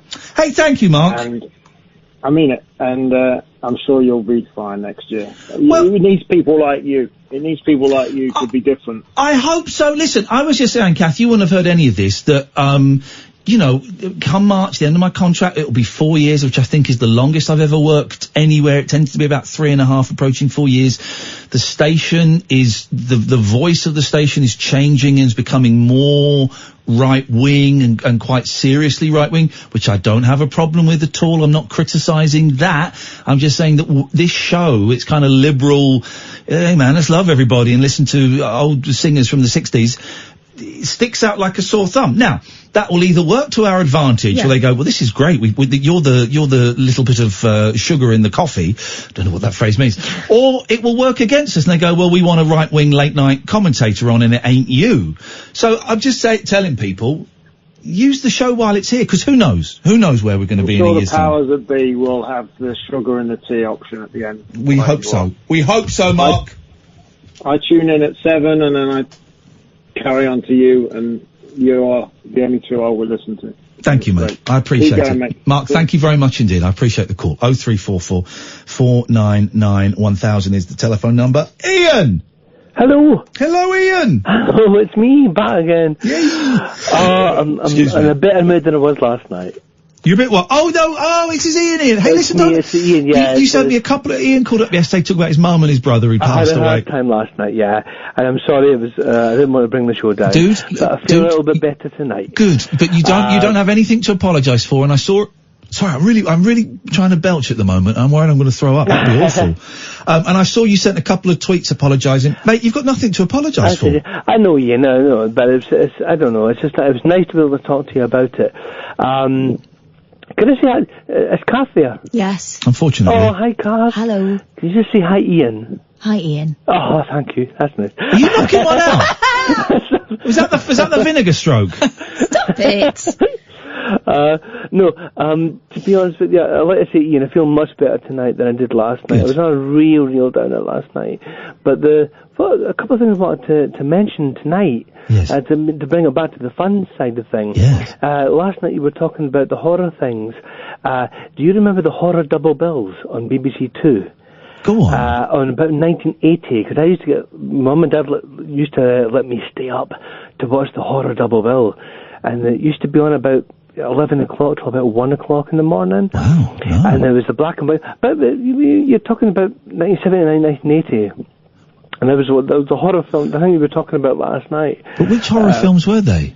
There were random ones. There was things like Lon Chaney Jr. ones. Well, were they the old black and white ones? Yeah, the old black and whites, yeah. Oh, I don't remember them around about 1980. Maybe I did actually, because that's when we had a video recorder. BBC did a thing at that point. There was like a horror double bill. Yeah. Late on a Saturday night, and it was brilliant, you know. And the Hammer House of Horror. Do you remember Hammer House of Horror? Hammer House of Horror used to scare the crap out of the TV series you're talking about. The TV series of Hammer House of Horror.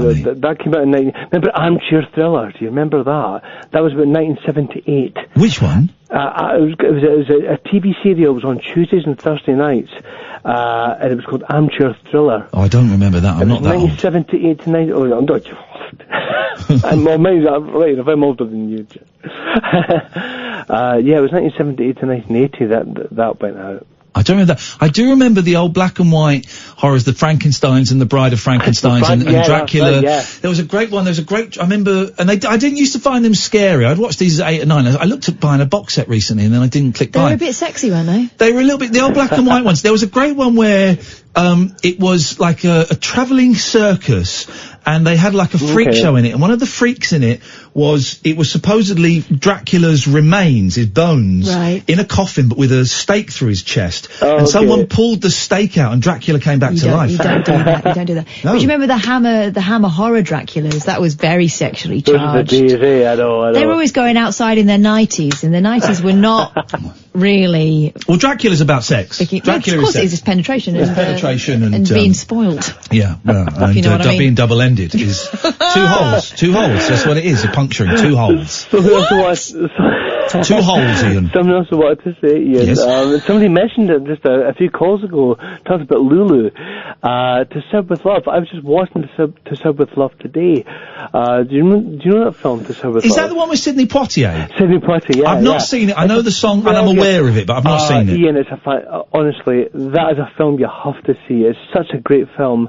And that was actually, it was #1 in America for 5 weeks. Wow. But it was never released in Britain. It was a B-side to a song she had out, I think, in '67 called Let's Pretend. So it was never actually a hit in Britain, but it was... Here's a question for you. So, yeah. Name one singer sexier than Lulu. It's not possible. Not possible. One singer sexier than Lulu? No. Lady Gaga? Sexier than Lulu? She's got beef all over her fanny. What? It's not permanent. Oh. No, one singer. Brigitte Bardot, but she didn't really sing. She's not a singer. Next. No, it's impossible. A singer. Jane Birkin. No. Again, not really. No. She doesn't really count, does she? No, you can't do it. It's impossible. It's impossible. There's no answer.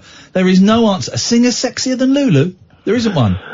By the way, Lulu looks great now. She must be in, I think, early 70s. She's older than Jess Conrad, I think. One last thing. Yes. One last thing, Ian, honestly.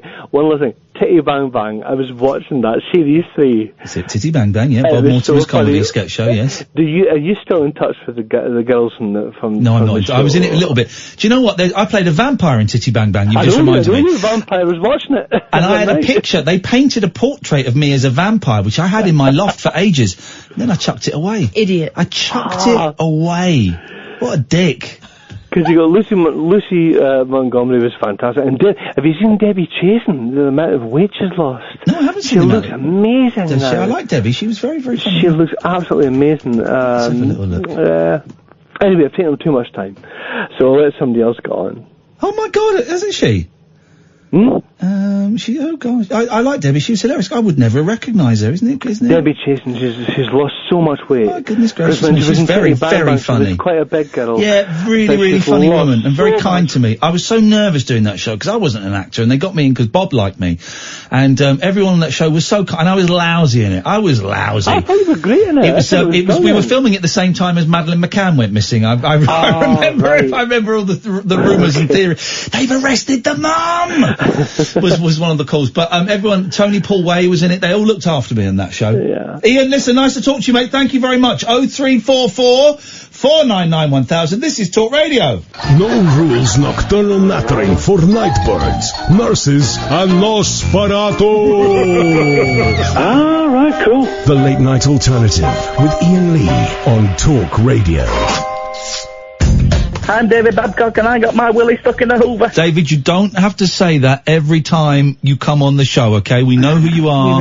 We remember. So please, it's nice of you to set the scene, David, but there's no need. If I were you, I would try and put the hoover behind you.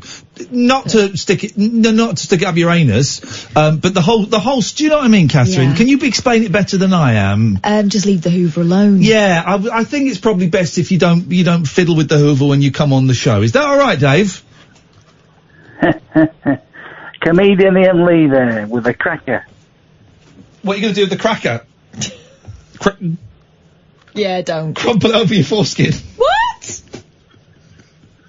Oh, he's a funny guy. Don't mention his Jacobs. Spread some cheese on them crackers. Oh, we go. Oh, there Here we go. He's off. Then put your knob between it and try and get a monkey to bite it. What? Oh, very surreal. Yeah, everyone likes a funny man, don't they? If only we could find one. Not everyone likes a dirty pervert. Well, I don't talk about that anymore. You started the phone conversation with it. You brought He's not it dirty up. anyway. Some would say he's too clean. Very, very clean. Not a speck of dust on him. Mm. Listen, punk. Which punk? He said punk, did he? I thought he said okay, right. Okay. Listen up, punk. Here we go. Yes? Oh, it's getting rough. Yeah. Babcock's serious and he's back. Okay, and he's speaking in the third person. No, you got to take him seriously, right? All right, come on. Okay, let's Give us a reason. Okay, let's listen to him and let's treat him With the respect he deserves. seriously. All right, fine, we can do that. Okay. D to the David Babcock has been sitting back in his chair.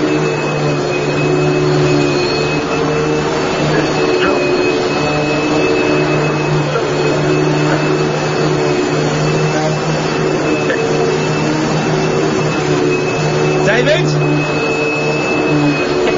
You've missed a bit.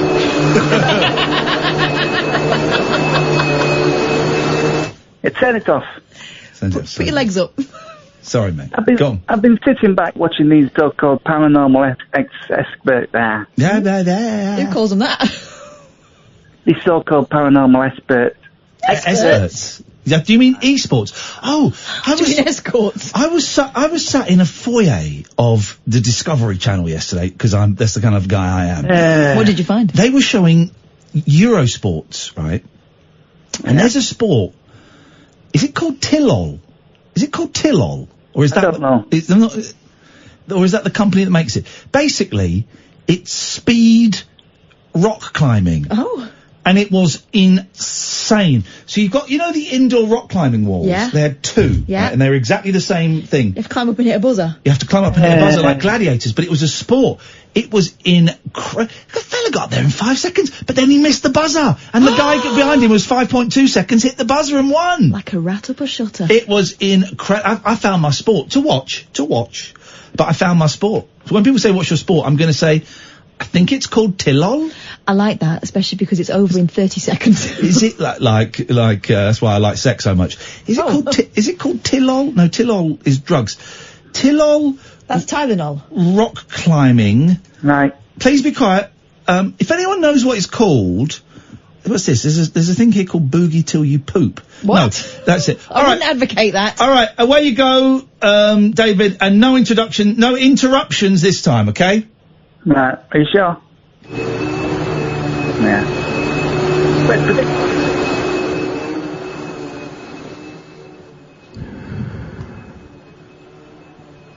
Hello?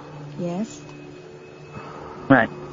Just announcing that basically there used to be only one name on the Paranormal Investigator Sheldon list, and that was Derek Kakara. Hello? Yeah, we're listening. For Right. God's sakes, man. And I'm adding a new name to that list. And you're going to shock you. Right. Clinton Baptiste. Right. The man's laughable. Oh. I've been hearing his nonsense. And let me tell you, there's a fine line between real and not real paranormal experiences. And what was that? No. No, turn it off. Let's get that filter off now. Turn it off. I do not want female ejaculating all over my ears. All right, okay. I can't find male orgasm noises on YouTube, and that to me is sexist. And here we go. Oh God, here we go. don't, please. No. Oh, that's not male. Oh. Is it? So anyway, I got a phone call earlier on from David. I think it was a pocket dial, right? I think it was a pocket dial. But I've got the message here that is forming. Do you want to hear it? Of course. So this is the pocket dial from David Babcock that I got earlier on today. Fake news. Don't sound like me. Don't sound like me. That's not me. That doesn't like me. No. No. No. Stop it. Stop it. No, stop it. Stop it. No. Disgusting. I know. You're making up rumours about me that aren't true. It's bad enough with the Hoover nonsense. I didn't make up the Hoover nonsense. I rang you. I have my penis trapped in the tube of a Hoover, and I got my willy stuck in a Hoover. Aren't your balls normally held back by your willy? You want me to do it for you? Rub it in. Ooga saga. I like mine quite hard, and then I like to put it all in my mouth at once. You just deserve it. Wow! Dirty pervert. No. Off with his head! That nearly happened as well. That can happen if you play with a lamb's tail. Yeah, exactly. You've got to be so careful. Thanks for the call, David. Yeah. Hope you. What I really like about this show is how we give everyone a chance to express themselves. We really, really do. And he tried to express himself in a Henry. Let's go to Barry. Good evening, Barry. Hi, Ian. Hi, Cass. Hello, Barry. Hope you have a nice break, Cass. So do I. Why do you say it in such an aggressive manner? So do I! I do hope I have a nice break. Yes. Yeah, you'll be fine, Ian. Thank you, it was really nice last week with Cass. Good, and again, this week with you, and then both come back together again, and we take on from where we left off. Come together right now. Oh, over me. Is he talking about that? Oh, dirty bastard. Oh, I'd never thought of that before. Come together right now over me. Yeah. Oh, dear. I'd never considered that. John Lennon, what a dirty man. He looks dirty, though, doesn't he? I mean, looks unclean. Like he needs a scrub, yes. He looks unclean. But people in those days didn't have a bath very often. No, they wouldn't have. I bet the Beatles stank. Everyone stank. Didn't that? Well, deodorant wasn't invented until about 1982. My granddad refused to wear it for most of his life because he said it was for, Woofters. It's also, it gives you cancer. What, having a wash? No, spray deodorant gives you cancer. You're spraying metal into your pores. Yeah, that's what the worry is, yeah. It's cancerous. So you're supposed to use stones. Deodorant stones. I tried one of them. No. Not a stone. I had this, like hippie one that you could spray on. But I didn't smell, but I still had big disco rings. Me and Kath saw an advert today, Barry, for this purple disc for women who are having a menopause, right? Yeah. And you stick it in your pants. But it didn't, at no point in the advert... Not near your pubis, above, sort of underneath your belly button. At no point did it say what it did, how it impacted on your menopause. It just said more and more women are using Menopause. What was it called? Menopause? Was it called Menopause or something? I'm going to look it up. More and more women are using this product. All you do is stick it in your pants and clip it on. It didn't say that. But I'm going, well, what does it do? It had like a little magnet, didn't it? So you could put the little magnet on the outside of your knickers so it would hold it in place. But I still don't know what it's supposed to do. What's down there? I mean, I know... Your womb in that, yeah. Well, okay, so was it... is Remember I told you about where babies come from? From the bum hole? No, that's where you think they came from. That's my theory. You think we're completely hollow. Anyway, look, we're embarrassing Barry. Come on, Barry. Yeah, it's a bit ripe for somebody my age. Actually, I never used to talk about the menopause back in the day. It was something that was something that women used to talk about. That's why people keep having them. Sorry? That's why people keep having them, because we don't stop seeing them. Oh, here we go, I've got it. Go on. Lady Care is a small, powerful, static, magnetic device that simply attaches discreetly and comfortably to your underwear. It is a novel, safe, drug-free product. Whoa, hello. Magnets. Right. Oh, it's magnets. Yeah. Okay, right, so it's bullshine as well. Unless they're advertising with us, in which case it's an excellent, excellent product. Barry, what can we do for you this evening? It's wonderful, wonderful, wonderful evening. Yeah, it's brilliant. Yeah, I just wanted to say how much I enjoyed that interview. Jess Conrad, it's unusual that we get a guest who's the same age as you on. Well, yeah, no, I was thinking about that, your comments, the Jess Conrads and all those people of my time, and people like us who followed them, you're quite right, we're not going to be around that much longer, but... you will be. I was teasing a bit, but those entertainers, there's not many of them left. Get them now. Sit down with them. Record their stories while you still can. Because to my kids, when my kids grow up, Jess Conrad, 1961 is going to seem like a billion years ago. It's going to be like a foreign world to them. But you're one of the very few that do it.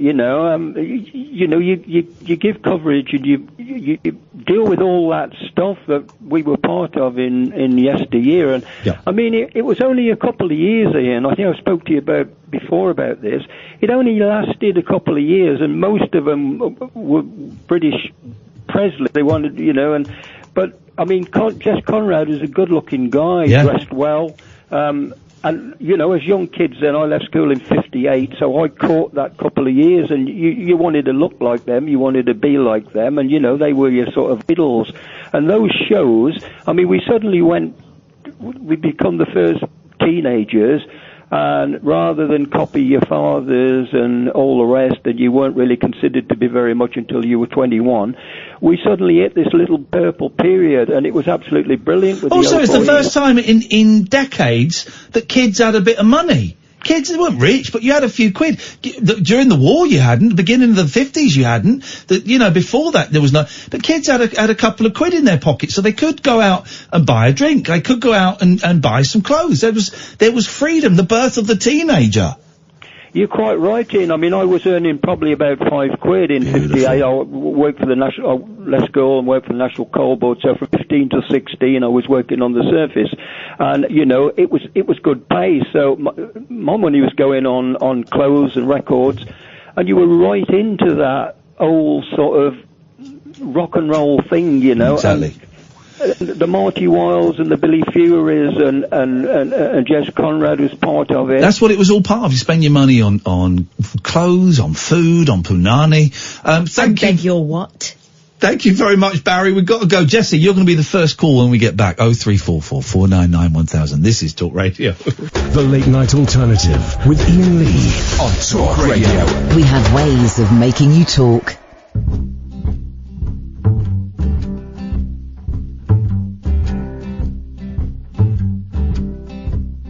In the water, fire, I'll go wherever you go.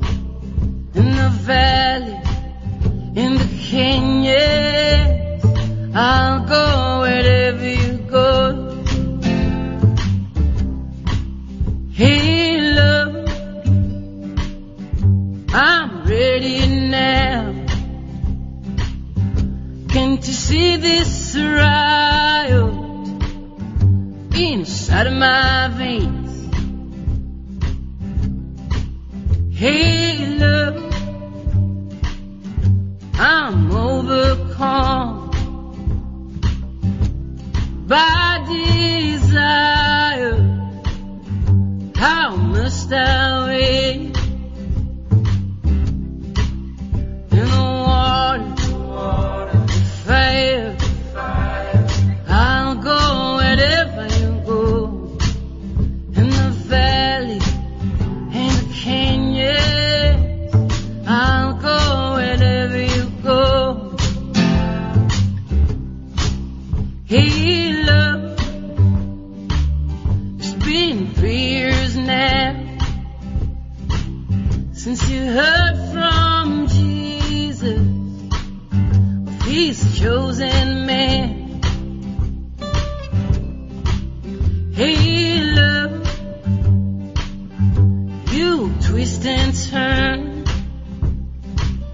till your colors wither, then they'll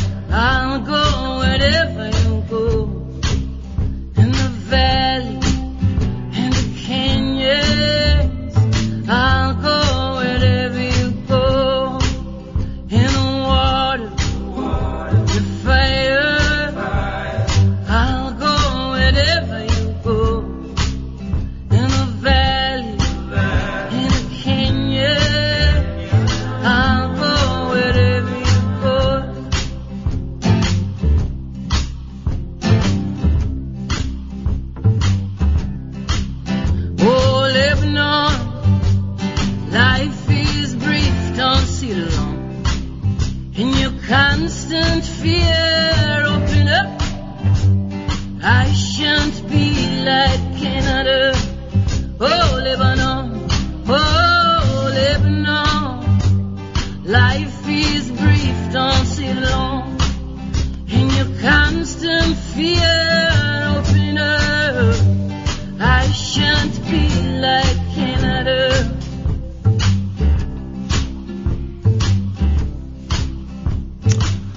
That's some songwriters, J.S. Ondara, right, in Lebanon. I'd never heard of the guy. I played it to Kath, she laughed at it. She thought it was silly. No, I didn't. No, you did. But because I've got this internet radio, digital radio, CD combination by my bed, but it don't work very well. To connect it to the Wi-Fi, you have to unplug it and then plug it in, otherwise it doesn't, if you just turn it on, it doesn't find the Wi-Fi. So you've got to unplug it, then plug it in, then it finds the Wi-Fi. What a relaxing thing to have by your bed. It's so annoying. And then quite often the signal will drop. I just went to I went to internet radio. Excuse me. I went to community radio. I went to USA.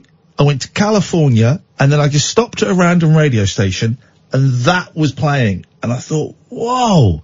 And I ordered the album there and then. It was just, I just thought it was amazing. Never heard of the fella before. Incredible stuff. 03444991000 is the talk radio number. Give us a call now. Jessie! Hello, Iain and Kath. Hello, Jessie, my old friend. I filmed you doing a wee again. Two things. This is disgusting. Yes.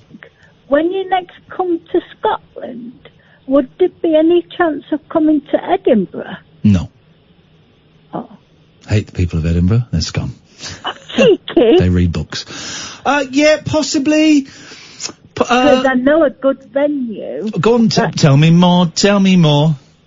Historical venue, and they've just adapted it and turned it into a quirky small venue. Oh, tell me a little bit more about this venue. It's called Ode Dr. Bell's Bath. Oh, Dr. Belfast? No, Ode Dr. Bell's.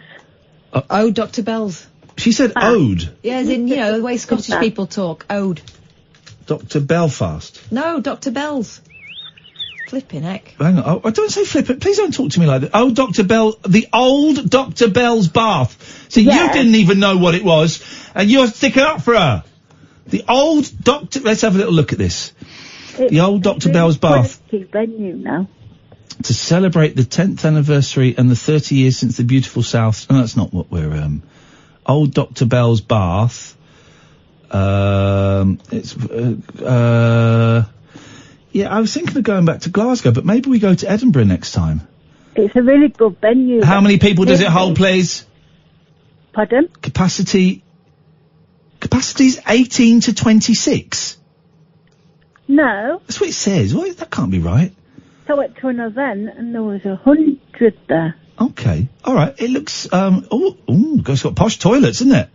It's a big, quite a big, it's a big, quite big, I can see what it. do you call it? You know where it's... It's got pictures really of elephants in the lavvy. Yeah. It has, isn't it? I can see it. Yeah, I can see it. All right. Well, I was good because I was thinking of going back to Glasgow, but maybe we go back to Edinburgh next time. It's really nice there. Yeah, and I'm severely disabled, and I'd love to meet you. Oh. And I don't get out very much, and I can go there because my carers can bring me. Oh, here we go. Well, then we'll certainly bear it in mind. Where did we sell more tickets? Was it Edinburgh or Glasgow? Well, the mistake we made was doing one night and one the next night, and of course we split the audience. Okay. Well, I don't know. Well, I don't know if we did. Maybe we had some people that came to both. Okay, but which one did we sell more for? That was the original question. Then you went off on quite an arrogant tangent. I've got a feeling it was Glasgow. And I've also got a feeling that the vibe was stronger in Glasgow. Screw Edinburgh. But now you can't screw Jessie. Don't mean it like that. That's disrespectful. Screw if you want Jessie. No, please. Stop it. Whoa! What a rabbit hole we're falling down. Here as well, Iain. Sorry, Jessie? It's a good vibe here in Edinburgh. I'm joking. I love Edinburgh. It's great. Also. Yes? This is a serious. Am I allowed to be serious? Of course you are, yes. As Kath knows, I spoke to her when you were away. Yeah. About knife crime. Yeah. I think knives are made too easily available. Okay. I lost my wee girl Aye. to murder. Aye. But knife. Yeah. Oh, I'm sorry, Jessie. Oh, what a horrible thing. Sorry. No, don't apologise. I just wanted to, like, do a little tribute in memory. She's called Chloe. Yeah. Yeah. Oh, I'm sorry. When did you lose Chloe? It was 11 years ago, but I tell you, the pain just doesn't go away. It gets harder. Of course not. Especially when it's the way I lost Chloe. And how old was Chloe when she was murdered? 3 months.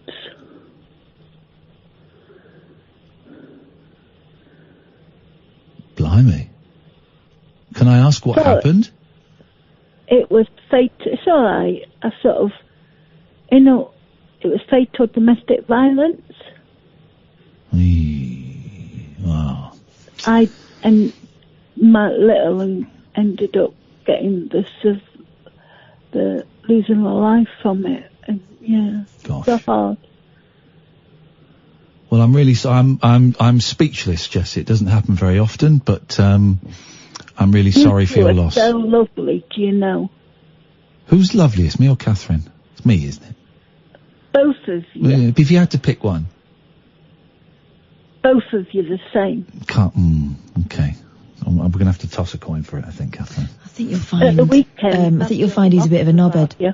I think the person who called someone a knobhead is the least lovely person out of the two of them. Jessie, I'm really sorry for your loss, and I really appreciate you sharing that with us. Thank you. Thank you for taking my call, both of you. Always a pleasure, Jessie, and we will certainly look at Edinburgh and we'll look at Glasgow. Thank you very much indeed. 0344 499 1000 is the telephone number from Give Us a Call. So Imani Coppola, we're going to get on the show soon. She's got a new album coming out, The Protagonist. It's coming out next month, I think. It's a cracker. There's I wonder if we can play a little bit of her new song. I can't remember if there's swears in it. Probably. Oh, I think it's a safe bet, isn't Imani, what is it called? What's the new one? What's Imani's new? Let me go onto her Facebook, because her new album is an absolute joy. It's not out yet. I've not really spoken to her for a while, and I do miss Imani, because she's absolutely bonkers, but just wonderful. My boys are head over heel in love with her. They talk about her a lot. Let me just try and find the new single. Bear with us, dear listener. This is what we like to do sometimes, is just go on. Oh, here we go. I wonder if this will, this might have swears in it, so let's just bear with me. Bear with me. She does quite often. This is a contributing member of society. Here we go.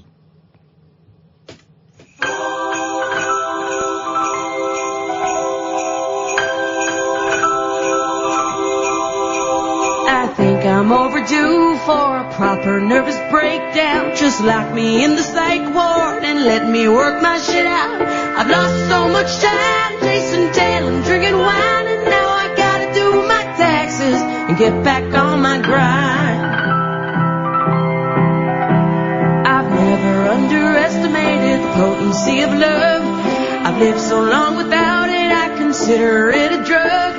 Something I might take if I am in the right headspace. My heart goes skipping stone straight to the moon till I can't feel my face. But all I want to be is a contributing member of society. All I want to be, have weekends off, go toss a ball with my own dog in the community. All I want to be, thinking the box me on the books, get up to like my new security. Life's an ongoing sentence that never has a pause. I better get myself a donkey and find myself a cause. I live on a system of reward and punishment. Bitch, I'll let you eat today if you can make your rent and get some exercise. I might just shake you from your funk, and if you write a song, I'll reward you for a job well done. I've never took for granted all the time I've got on hand, but certain days I'm getting by on Amazon Demand. Worst things I could be doing, worst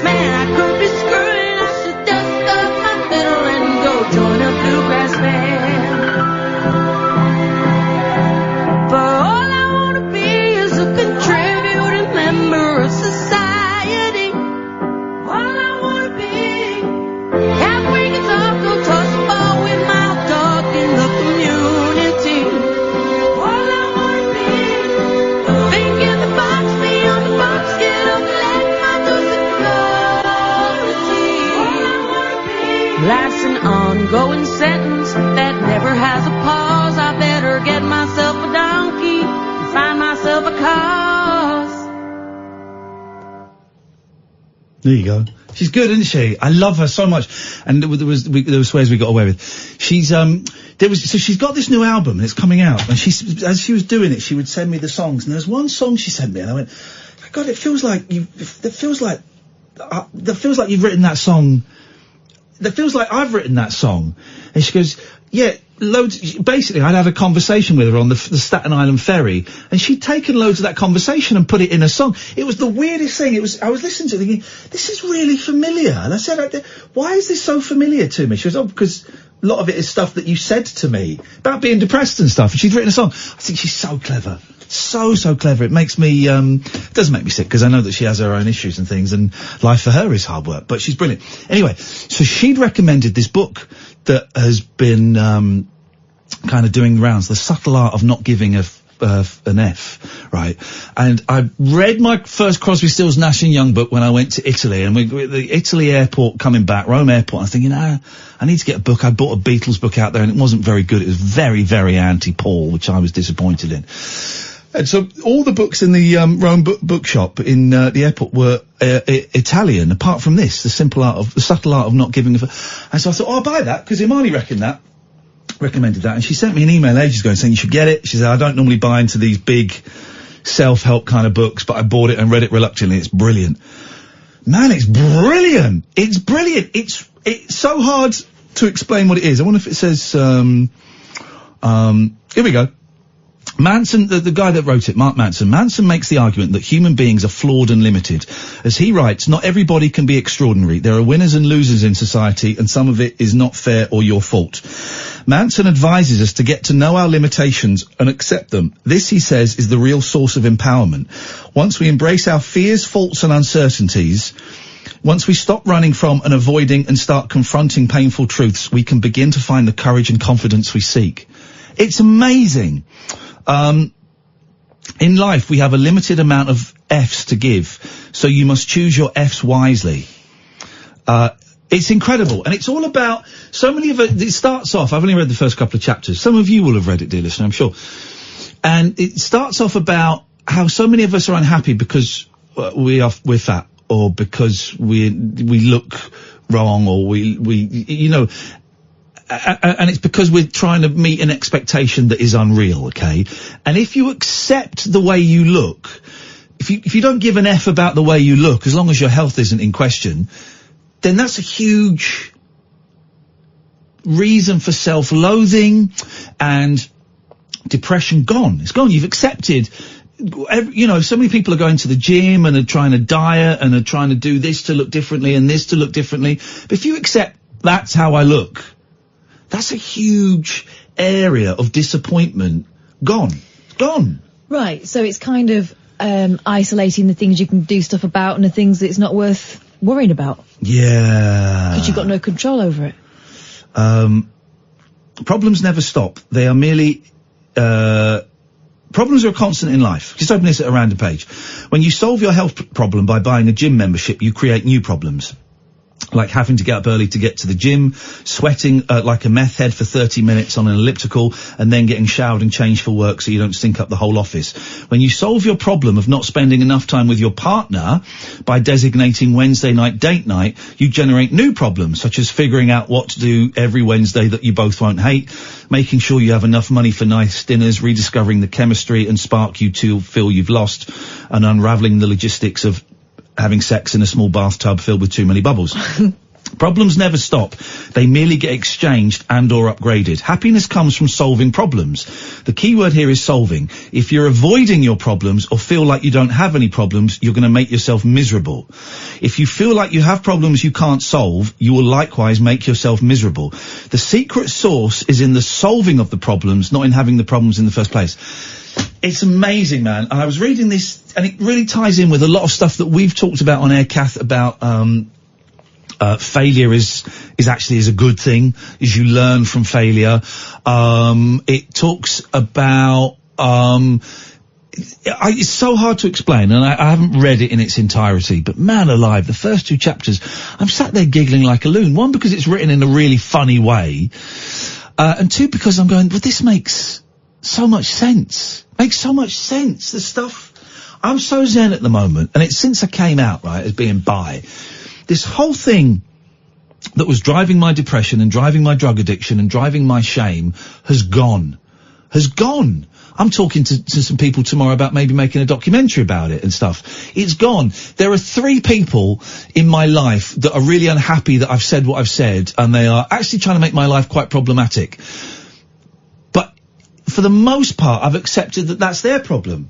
That's their problem, and that actually they're punishing, they're trying to make my life hard, but they're not. They're making their own life difficult, and that's their problem. And it's really sad that it got to that, but I'm kind of okay with it, right? And the car crash and the whole dick pic thing and the whole breakdown and all that came out on air. All of that stuff had to happen to get me here, man, where I'm happier than you ever seen me, right? Yeah. Which is partly why I wonder if the show's funny anymore, because I'm really happy about stuff. And there's a few issues and things, but generally I'm happy. I'm happy, and I'm free of shame and self-loathing. Here's what I've noticed. You've Yes. lost loads of weight. Yeah. You stand straighter. Yes. You just have this lightness about you that I've Yeah. never known. When I first met you, I thought you were really nice, but I knew that there was something about you that I knew that you were charming, but you would never, you were one of those people that I thought, I don't think I'll ever really know him properly. Yeah. That's gone. It's gone. Kind of the stuff the sex stuff, I haven't done anything like that for months and months and months. Everything is, you know, and I'm trying to clear my side of the street and make amends and stuff. Everything is gone, man. And part of it is this whole thing of, there are some things, the book isn't saying don't give an F about everything. There are some things that you should give an F about, but at the moment, today, at this precise second in time, there's nothing I need to give an F about. And it's, once you realise that, my God, the freedom, man. There have been numerous occasions in the last few weeks where you've said, oh, I think I feel happy. Yes. Yes. Yes. I'm growing a moustache again, and last time I grew it, a load of people called me a nonce, and then I was going to do some TV work, and I got rid of it. And listen, my moustache might look ridiculous. It might do. I've never done it really, so I want to try it and see what it looks like. It might look ridiculous. In whose mind? Well, exactly. It might look ridiculous to me. That's the only thing that matters, is if I look at it and go, looks silly, I'll get rid of it. But it would really upset me that people online were calling me a nonce and all. But now I don't care. I don't care. I don't give an F about what someone on Twitter, you know, I don't give an F that someone is telling me I should move to Africa because I said Boris Johnson was a racist. I don't care. Don't care. It's what I believe, is what I'll say. It's fine, man. I need to read this, but if anyone's read it, do give us a call, 0344 499 1000. If anyone's read The Subtle Art of Not Giving an F, do let me know, because it's just so, 2 chapters in and I'm like, whoa, man. This is it. This is the answer to everything. And it kind of aligns with the sort of thing you've been talking about, you know, with your therapist. Ties in and with with me the therapy, with the 12, with the Serenity Prayer, with the whole thing after being in a car crash earlier this year as I was, and holding a man's hand as he dies, you know, all of this stuff. It all ties, it all ties it, reaching rock bottom. I nearly killed myself twice this year, guys. I nearly killed myself twice, maybe thrice, definitely twice. Nearly killed myself. Wow, imagine. But now I don't give an F. Sorry, that upsets you when I say that, Catherine. I don't mean to, but that's my truth. That's where I'm at. It doesn't upset me that you say it. I'm upset that you got to that point. Yeah. 3 people who I was really close to at one point in my life now won't speak to me anymore because I came out and said I'm bisexual and I was sexually abused as a child. That's weird. Yeah, but that's their... But I don't think they listen to the entire story. No. But they don't talk to me anymore. Okay, and one of them I was really close to, and I'm kind of dealing with it. I'm struggling with it. But if this had happened a year ago, I'd be distraught and going, God, but I need to email them and write. And I have emailed them and I've tried to reach out and they've not replied. Kind of don't give an F at this precise moment in time. I might do tomorrow because this is quite a big one. But right now, I don't give an F. It doesn't have such a direct impact on my life. No, because... Showing them for what they are. Oh, exactly, right. And you're keeping your side of the street clean. Yeah. Wait for them to come round or not come round. You can't control their behaviour. No.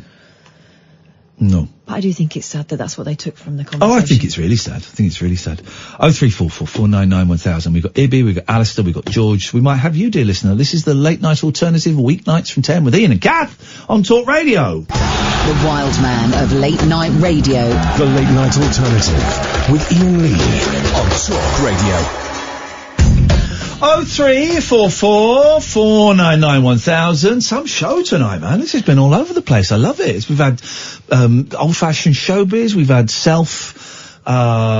doubt, and we've had a bit of a laugh. And now we've got Ibby on the line. Good evening, Ibby. Hey, mate. Hello. What? Hello. What's that bing-bonging noise in the background? You don't even... it's somebody at the door. Someone's at the door at 12:30. What are you, a drug dealer? No, I'm not a drug dealer. My name's Sad, by the way, not Ibby. Why did you say Ibby on my screen? I don't know. Why did you give the name Ibby to the person who answered the phone, Amy? I didn't. Well, why would she type the word Ibby on the screen? Why are we arguing about this? Why are you on speakerphone? Alright. I'll just take you off speaker. Can you hear me now? No, because you're still on speakerphone. I'm not on speakerphone. Yes, you are. Why are you dishonesty with me? Why did you give a different name to Amy? I didn't. Who? Amy? Thanks very much for your call. Let's go to Alistair. Good evening, Alistair. Here's the thing, right? I work with Amy on a regular basis. I trust you implicitly. There are only 3 of us here. It doesn't go through a massive workforce. We talk to each other. I trust you implicitly. So if you're going to phone up, don't say, what are you talking about? I didn't say that. I trust her more than most people that sit behind that guy. Her and Sam, you and Sam, I trust you implicitly. Parrick. I like Parrick. I like Parrick as well. But it's Porrick. But it's not. He said Porrick. Well, it says Parrick. He pronounces it Porrick. So, actually, I trust Porrick. Well, if we both call him and see who he comes to. I trust that lad that we don't like more than I trust you. Oh. But don't lie. If that's the name you gave, then stick with it. Why is she... Imagine if Amy just one day got really annoyed. He's like, I'm going to change all the names just to mess him up. If everyone came on and went... That's not my name. Let's go to Steve. My name's Dave. If everyone came on, then maybe... There's your idea for tomorrow's show. Don't give Amy ideas. Changing all the names. Good evening, Alistair. Oh, evening, sir. That would have been your perfect opportunity to go, my name's not Alistair, I'm Tony. Well, actually, I do need to apologise to Amy because I called her Hayley. So I do apologise, Amy. What the hell is going on in this place? Oh, my God. Well, I've got a book recommendation for you. Yeah, go on. You mentioned no other book. Let's have it. It's actually great for me because it's only a slim volume. Is it 50 Shades of Grey? No. That's crap. No, but we know that Alistair's discovering his BDSM side. Good for him. Well done. It's sort of similar to what you described, and it's called The Situation is Hopeless But Not Serious. Oh. The Pursuit of Unhappiness. Yeah. By Paul Watts-Lowick. And what it is, Paul Watts-Lowick is a psychologist, and he talks about the fact that basically we make our lives unhappy ourselves by getting dragged into and wrapped up in knots in our own problems rather than kind of I mean, it's a long time since I read it, but basically... It's hard to explain these books. Yeah. It's basically saying that you don't have to worry about the things that you worry about. Yes. Because you make yourselves unhappy. In fact, try not to worry and then you'll be fine. That's I know, and it sounds easy, and it's kind of like a little trick. And once you get these books do sound similar theme. Once you get the trick... You can do it. It's like learning to meditate. Learning to meditate is like really tricky to learn to meditate, and then one day you just go, "Oh, I'm meditating." It's a very funny book as well because you actually recognise yourself while you're reading it, what you do, and you actually start. I laughed out loud throughout, which is rare for me, as you probably know. You might as well get, yeah, of course. There you go. You laughed out loud. You see. It was nice talking to Kath last week, by the way. Yeah, and, what, you saying you want me to shut up? And you want to speak to Kath again? I heard some of your calls. I listened to, I can never listen to the show when I'm not here. It was the first time I'd listened to more than 5 minutes, of a show when I was away. I fell asleep listening to it every night. It was great. It was what a joy, right, Alistair? What a privilege. Being, in a beautiful country with my 2 boys, just the 3 of us, having, laughing and farting and getting ready for bed, and then, lying on their bed and listening to my best mate excel at doing a radio show. Don't bite your nails, please, Catherine. It's broken. It's really bloody hurting. I was on the phone the other day, Alistair, and I was picking a nail on my foot, right? A toenail, I believe they're called. Because I don't do them very often. It's very satisfying to get a big old chunk. But then I looked down and my toenail is the one next to the big toe was bleeding. And I'd almost ripped the toenail off. Incredible scenes. What time to be alive. I have a lot of dead skin on my feet. Oh, beautiful. What a charming picture you 2 paint. And you can't get those, the fish with AIDS anymore to, bite it off, can they? Nibble it. They stopped it because people were getting AIDS because of the fish. Yeah. Oh, the fish were getting AIDS? No. So, you know the fish where you put your feet in the bowl and they eat all the dead skin? Well, like, loads of people, I think, were getting AIDS because someone with AIDS would have their feet eaten by the fish would get AIDS and then pass it on to everyone. I think it was AIDS. I think it was like verrucas. You can think that, Catherine, but I'm telling you, it was AIDS. Anyway, I've broken my bird, but the finger still works. Oh, okay. You've broken your what? My bird nail, on my swearing finger. Oh, right. Overuse. And one last thing, you're talking about horror film. You say one last thing as though we've done anything. I don't think we've done any things in this conversation. Those people that ring you up and say, I'll let you go in a minute. No, I'm enjoying this. I mentioned that book. Oh, you did. You're right. You did have a point. I didn't have any points. I remember now. This is a second one. Go on. Can I just say, Alistair, what a nice man you are when you're sober. Yeah. What a nice, interesting, charming, friendly man you are. And the fact that we're having a little Josh here and what a difference. What a difference. You should be really proud of yourself. Anyway, go on. Thanks, mate. Well, the thing is, I read about this film. It's a recent horror film that was in the cinemas recently. Yes. And it said it was like very weird. Yeah. But very scary. Don't tell me it's the Nicolas Cage film where he takes acid. No, that's horrible. I've seen that. It's rubbish. Yeah, it's rubbish. It was it's called Summertime. Oh, Summertime. Summertime. And I wondered if you'd seen it. No. What's it called? Midsummer? Midsummertime. Oh, Midsummertime, yeah. Midsummer Murders. We saw the trailer for it. It looked good. Then I saw it had mixed reviews. Yeah. I probably read a good one. It says it's very uneven, the film. Okay. But that some of the moments in it are kind of like you've never seen before, sort of thing. Yeah. So I just kind of wondered if you'd seen it. No. I wonder if Spoiler Keith's seen it. Now, Kath, I won't spoil it, but they all die at the end. And the murderer's the policeman. Get Out is quite a good film. I beg your pardon, Alistair. How dare you speak to us like that? Get Out is great. Have you seen the unofficial sequel to it, Us? Not yet. Is that good? Oh, that is... I enjoyed that. I enjoyed Us a lot. I thought that was great. That was a good film. Doppelgangers or something. It's about... No, you don't know what it's about. Now, I won't spoil it, but it's about doppelgangers.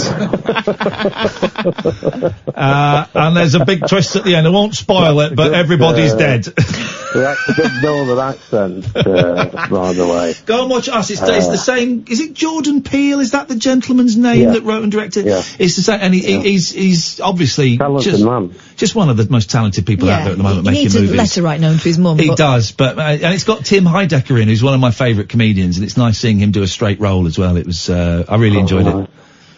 Anyway, by the way, you've got to get a new contract, Ian, because we need more shows like yours. Correct. Because I'm worried about the rise of right-wing comedians. I couldn't name you a right-wing comedian. Jim Davidson. There was a documentary about some guy, Mark somebody or other. Oh, it was a piece on BBC Two Newsnight, and I turned it off because it was very, very offensive. I don't mind Well, listen, I don't mind right-wing comedians in the way I don't mind left-wing comedians, as long as they're not making, you know, jokes, racist and misogynistic and jokes like that. I don't mind humour coming from a right-wing perspective. Yeah. No, it wasn't like that. It was kind of more subtle, and I suppose that's my deficit, that I don't listen to things which I don't possibly agree with. But most people are like that, I think. Yeah. Actually, they're not. Most people are scumbags. I'm surprised that you didn't toss anything into the Trevi Fountain, by the way, when you were there. I didn't. I didn't go bother finding it. I saw a few fountains. I saw where you were staying on the map. You were right round the corner from it. Didn't care. Tell you what we did see. We went to this square one night, Alistair. And it's like buskers and food and stuff, and we were really tired because it was hot and we'd had a long day, but we sort of walked through there with the boys because they like seeing a bit of street theatre. And we saw this thing, and my eldest, 7 and 9, right? All right. And we saw this lad on the floor, and my boys were hypnotised by it. So it was this artist, and he was putting on a real show. So he was on the floor, and he was doing spray cans. He had these, and he'd get a spray can out of this holder, and he'd like spin it in his hand, and he had some stencils, like a stencil of the Colosseum and stuff, and he'd spray paint over the stencil, then lift it up, and he painted with these spray cans. He painted the most insane. It took him 6-7 minutes each. Psychedelic pictures of the Colosseum with this amazing detail in the sky, and there might be a planet, and one of the ones we saw him do 3 planets, and it was incredible. And my boys were just stood there, open-mouthed, right? And this is normally the kind of stuff you'd watch it and go, and we put I think €5 in his pot, because it was, the boys were loving it. I thought, if they're entertained, I'll put €5 in. And then they said, oh, could we get one? And I said, and normally I'd go, but they were so blown away, I went, yeah, do you want to get one each? And they went, yeah. And the youngest went, I'll have the first one. So I went up to the lad and said, could you do 2 for us? And he went, yeah, of course. And he did it, and we sat on the street for 20 minutes, and we watched this guy, and my eldest kept saying, I can't believe I'm watching him do this. I can't believe I'm seeing him do this. Brilliant. And it was €10 each, 20 quid for these 2 bits of art. And I said to them, this is art. They're really, really well done, right? Not my cup of tea, but really well done. And they saw him do it, and he took so much care, and he was showing them to the boys, and he said, what colour do you want them? And just, when we got home, my eldest couldn't stop talking. He said, I can't believe what I've just seen. And he's never, Alistair, he's never been touched by anything like that, by seeing someone create in front of him, and it's never had that much of an emotional impact on him. And I could see him get so inspired by it. And I said, well, that is great. Now, you've seen that, you've got a picture, it's a bit of art. If you want to get it framed, we'll do it. You've got a story to that. Now you be inspired, and take from that what stuff that you can do, or see how it makes you feel, or see what it makes you think, and I'm not saying go out and paint, but it might make you want to create something, because you've seen someone who's brilliant doing it. It was such a lovely moment. And he kept saying, wow, that guy should be a professional artist. That was incredible. Did I send you a picture of the pics, Kath? No, you told me about it. On Friday, when I go over, I'll take a picture. It was always spray cans. It was incredible. So we didn't go to the Trevi or any of that crap, but we watched the kids, we got high on spray paint, and we watched the kid make some paintings, and that was it for me. That's brilliant. I was interested to hear that you said that you didn't like Rome. I went to Florence many years ago, and that was absolutely superb. Yeah, it's beautiful. Although I did get food poisoning when I was there, and I had to spend 2 days in bed next to the toilet. Next to the toilet. Well, that's tomorrow's show. What countries did you get food poisoning in? Let me throw India into the hat, Catherine. Cuba on honeymoon. I had I was on honeymoon as well. tits for about 2 weeks, but I still managed to put on a stone. Mine was in India on honeymoon, and it was the second time I'd ever watched an episode of Friends on Star TV, and it was the same episode that I'd seen about 6 years before. Tomorrow's phone in is we're going to draw up a league table of the shittiest places in the world. Where did you get an upset stomach tomorrow on Talk Radio? That's what we're doing. Thank you, Alistair. We got Jack, we got Steve, we got George. This is Talk Radio. The radio show where the owls are not what they seem. Do you or have you ever watched Twin Peaks? The Late Night Alternative with Iain Lee. We could be dreaming and meeting each other in our dreams. On Talk Radio. Suddenly it's 1:45. Hello, Jack. Hello, how you doing? You all right? I'm very, very well, Jack. What you got for us tonight? Hey, I was just wondering, have you ever heard of this new phenomenon of cultural appropriation? Yes. Right. Well, I was just wondering how far do you think it should go? Because a lot of people now, it seems like if you talk about or appreciate food from another culture, or you talk about their music or whatever, it's accused of being a bad thing. And I'm not sure, I remember reading something on Twitter, not sure if you're familiar, and it was a girl, a Chinese girl, in fact, no, it was a girl, sorry, who wore a dress that was manufactured in China, and she said that on Twitter she get called out for my culture is not your prom dress, and all these people saying things like saying things along the lines of you can't wear prom dresses, you can't wear clothes now that have been produced in other cultures. I think it's just when you say produced in other cultures, do you mean, for example, like what we would call in the olden days a Susie Wong dress? So it looks like a Chinesey dress. Yeah, so like a beautiful, stunning Chinese dress is produced in China.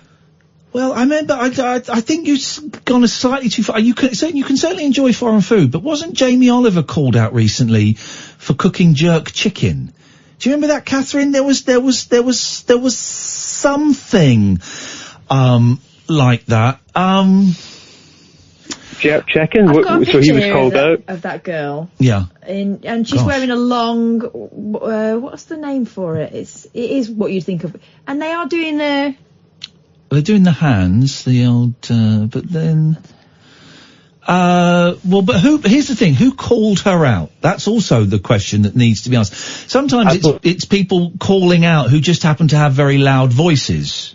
Yeah, exactly. It's like the minority that are amplified through Twitter and that you focus on. Well, the minorities should be listened to, right? I do think minorities should be listened to. I mean like a small number of people, not minorities, a small, like the people that would be annoyed and offended that are 4 or 5 of them that you would ignore, but because Twitter draws attention, everyone, now they've got a voice. Well, and also, you need 3 complaints about something on Twitter and a newspaper will put it on their website. I don't know. I would be prepared to listen to people from different cultures as to why they might consider certain things to be cultural appropriation and why they might take it personally offensive. Here's the thing, Jack. It's always difficult for me to answer these kind of things because I'm a white, middle-aged, bisexual, a British guy. So it's difficult for me to say why a Chinese person might get offended by that, or why, someone from, I guess, Caribbean origin might be offended by Jamie Oliver doing jerk chicken. I don't know. My initial reaction? Yeah, it seems a little bit extreme, but I don't know. But here's the thing, right? This girl's wearing a cheongsam, that's what they're called. Okay. Right? Would you go out wearing a sari for prom? Yeah, I think some people would, actually. I think saris... Yeah, but that's the thing. I think, well, this is at least where I'm growing now, I'm looking at things. I'm realising that if you constantly see people as being, you can't touch this food, you can't or that's white or that's black, it divides us all these, ideas rather than bring people closer together. I would let go of the food thing, if I were you. I don't think that's quite as much of a problem as perhaps you're suggesting. You've mentioned it twice, and I don't think that's a problem. You can certainly eat food from other cultures and enjoy it, and you could certainly cook it as well. And not be seen as being a racist. I completely agree with you 100%, but if you look at it again, you shouldn't, but if you look at Twitter, you see people that strongly disagree. Oh, if you look at Twitter, you'll find people that disagree with everything. Well, if you look at Twitter, there's people that want to bring back hanging, and don't look at Twitter. But no, of course I could go home tonight and I could cook a curry, and that would not be in any way cultural appropriation. That would be stupid because it's too late to have a curry. But that wouldn't be that at all.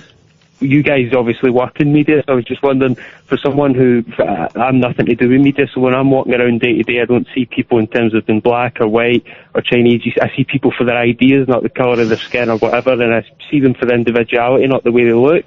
And I just wonder if we keep seeing, especially nowadays with Twitter where everything's exacerbated, if you keep seeing things, if we keep dividing and pigeonholing these different individual identities of what someone looks like physically, then we take away the root of the soul, we take away what's in them, we take away what they have to say, and focus on them physically and define them by a physical attribute or like if you see a white man and you immediately assume everything he's ever gotten is because of an economic privilege, or if you see think you make an if you see a black excellent... person and assume they're a victim that's never achieved anything, you think these are dangerous?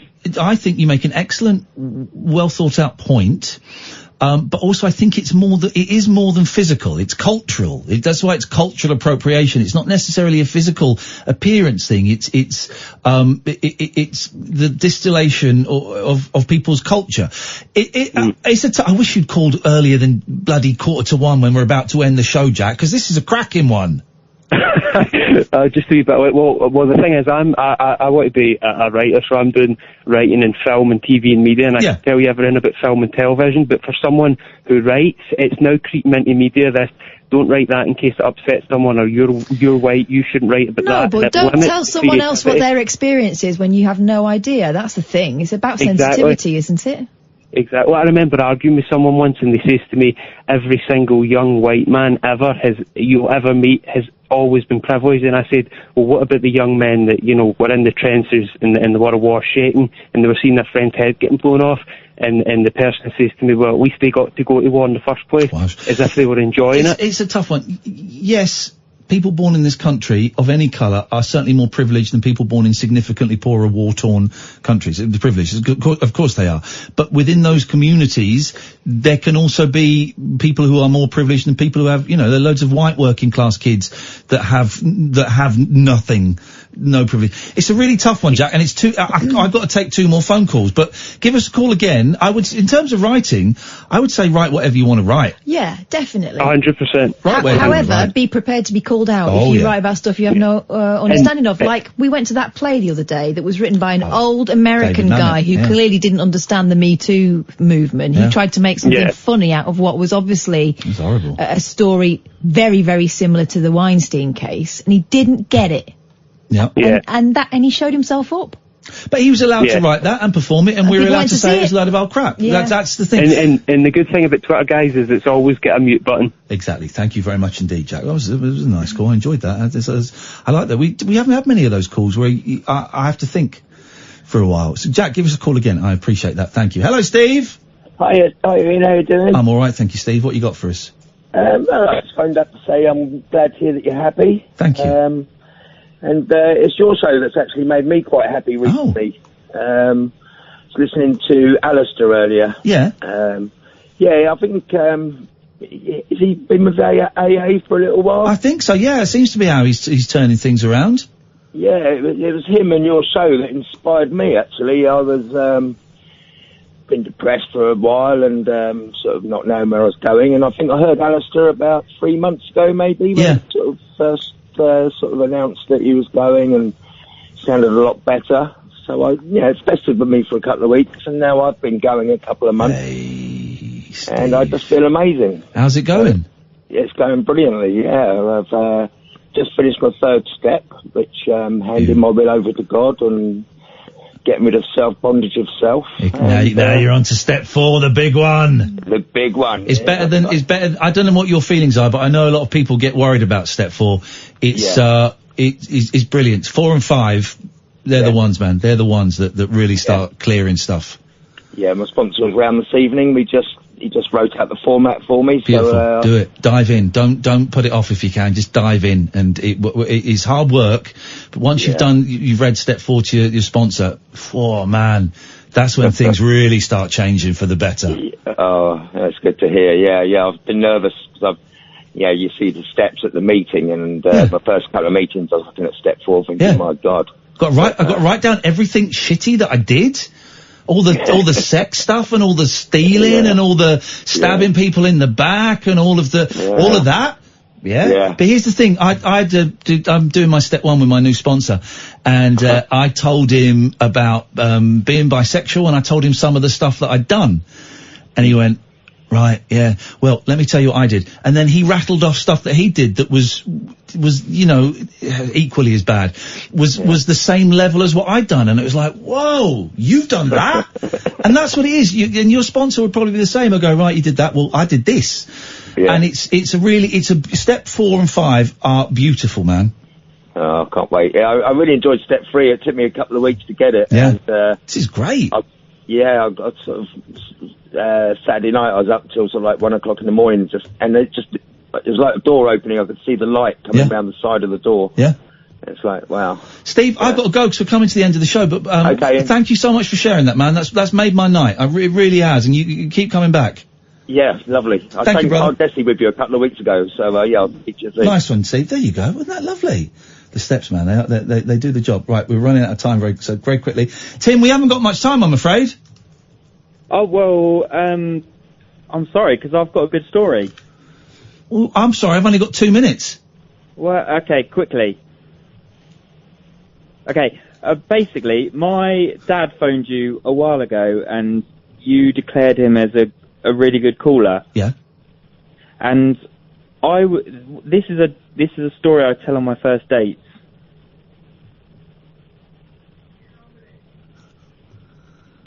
Can I go? What? I'm lost. What happened? I thought that was going to be the story. Was that the story? But no, this is just the preamble, and you've got like 1 minute now. We've got Stop with the long pauses and let's have it. And also, my other thing was that... Well, hang on, was that it? Was that the story? No. My New Year's resolution was to call you this year, and now I've got 1 minute, and... You haven't now, you've got 30 seconds! Oh, shit. Can you give us sorry. That's alright. Can you give us a call tomorrow? Can you call me back? Yeah, when you call us tomorrow. I'm on a date tomorrow. Okay, well, can you call me Friday? I listen to you every night. Okay, well then you can give me a call. When you're available. I mean, you let us know, Tim. Let us know your schedule. Flipping heck. Yes, George, you've got 30 seconds. 30 seconds. The future's going to be trisexual. Do you think you'll go for it? And does that mean try everything once? No. Relationships will be between 3 people. That's not trisexual. No. No? Don't fancy trisexual? Not if you're involved, George. Thank you very much indeed. Paul, please, for the love of God, come in and save this Parker. It sounded like he was setting me up for a sex party. Do you want to join me and George at a sex party, Paul? Maybe not this weekend. I haven't got the stamina. I need to get the training for that kind of shenanigans. Oh, by the way, if you want us to call you during tomorrow's show, or if you're on a date or something, just let us know what time to call you, and that's how these things work. Hello, Paul Ross. Good morning. Good morning, sir. What you got for us? How long have I got? 10 seconds. 58:30. I was buying time for you. Here's the biggie. I appreciate it. Here's the biggie. Yeah. Florida is doubling its budget to go and trap pythons. They have 300,000 pythons, they reckon, in 1,000 square miles in Florida. Blimey. They're non-native. In some parts, they're depredated, eaten 99% of the small mammals. They've been known to kill alligators, okay? And the longest one caught weighed over 14 stone, was 16 feet long, and was incubating 50 eggs. Why is he telling me If this that doesn't story? frighten you on the way home, nothing will. So we're crossing live to Florida. How would they kill an alligator? Well, basically, they wrap themselves around That's it and suffocate it, and they spin. The alligator does the death roll, which makes the python even tighter on their body. I know. So we're talking python hunting in Florida on the programme this morning, and we're going way back 15,000 years to when lions and gigantic elk roamed the United Kingdom. That's a show. There we go. I forgot to do the thing yesterday about why my theory that we may have come from Mars is accurate. So I'm going to do that when you come back from holiday, Catherine. Goody. Thank you, Amy. Thank you very much, Catherine. Have a lovely break. Thanks. I will be in doing a solo mission tonight at 10 o'clock. Stay tuned, though. Coming up after 1 is Paul Ross, only on Talk Radio. We are Talk Radio.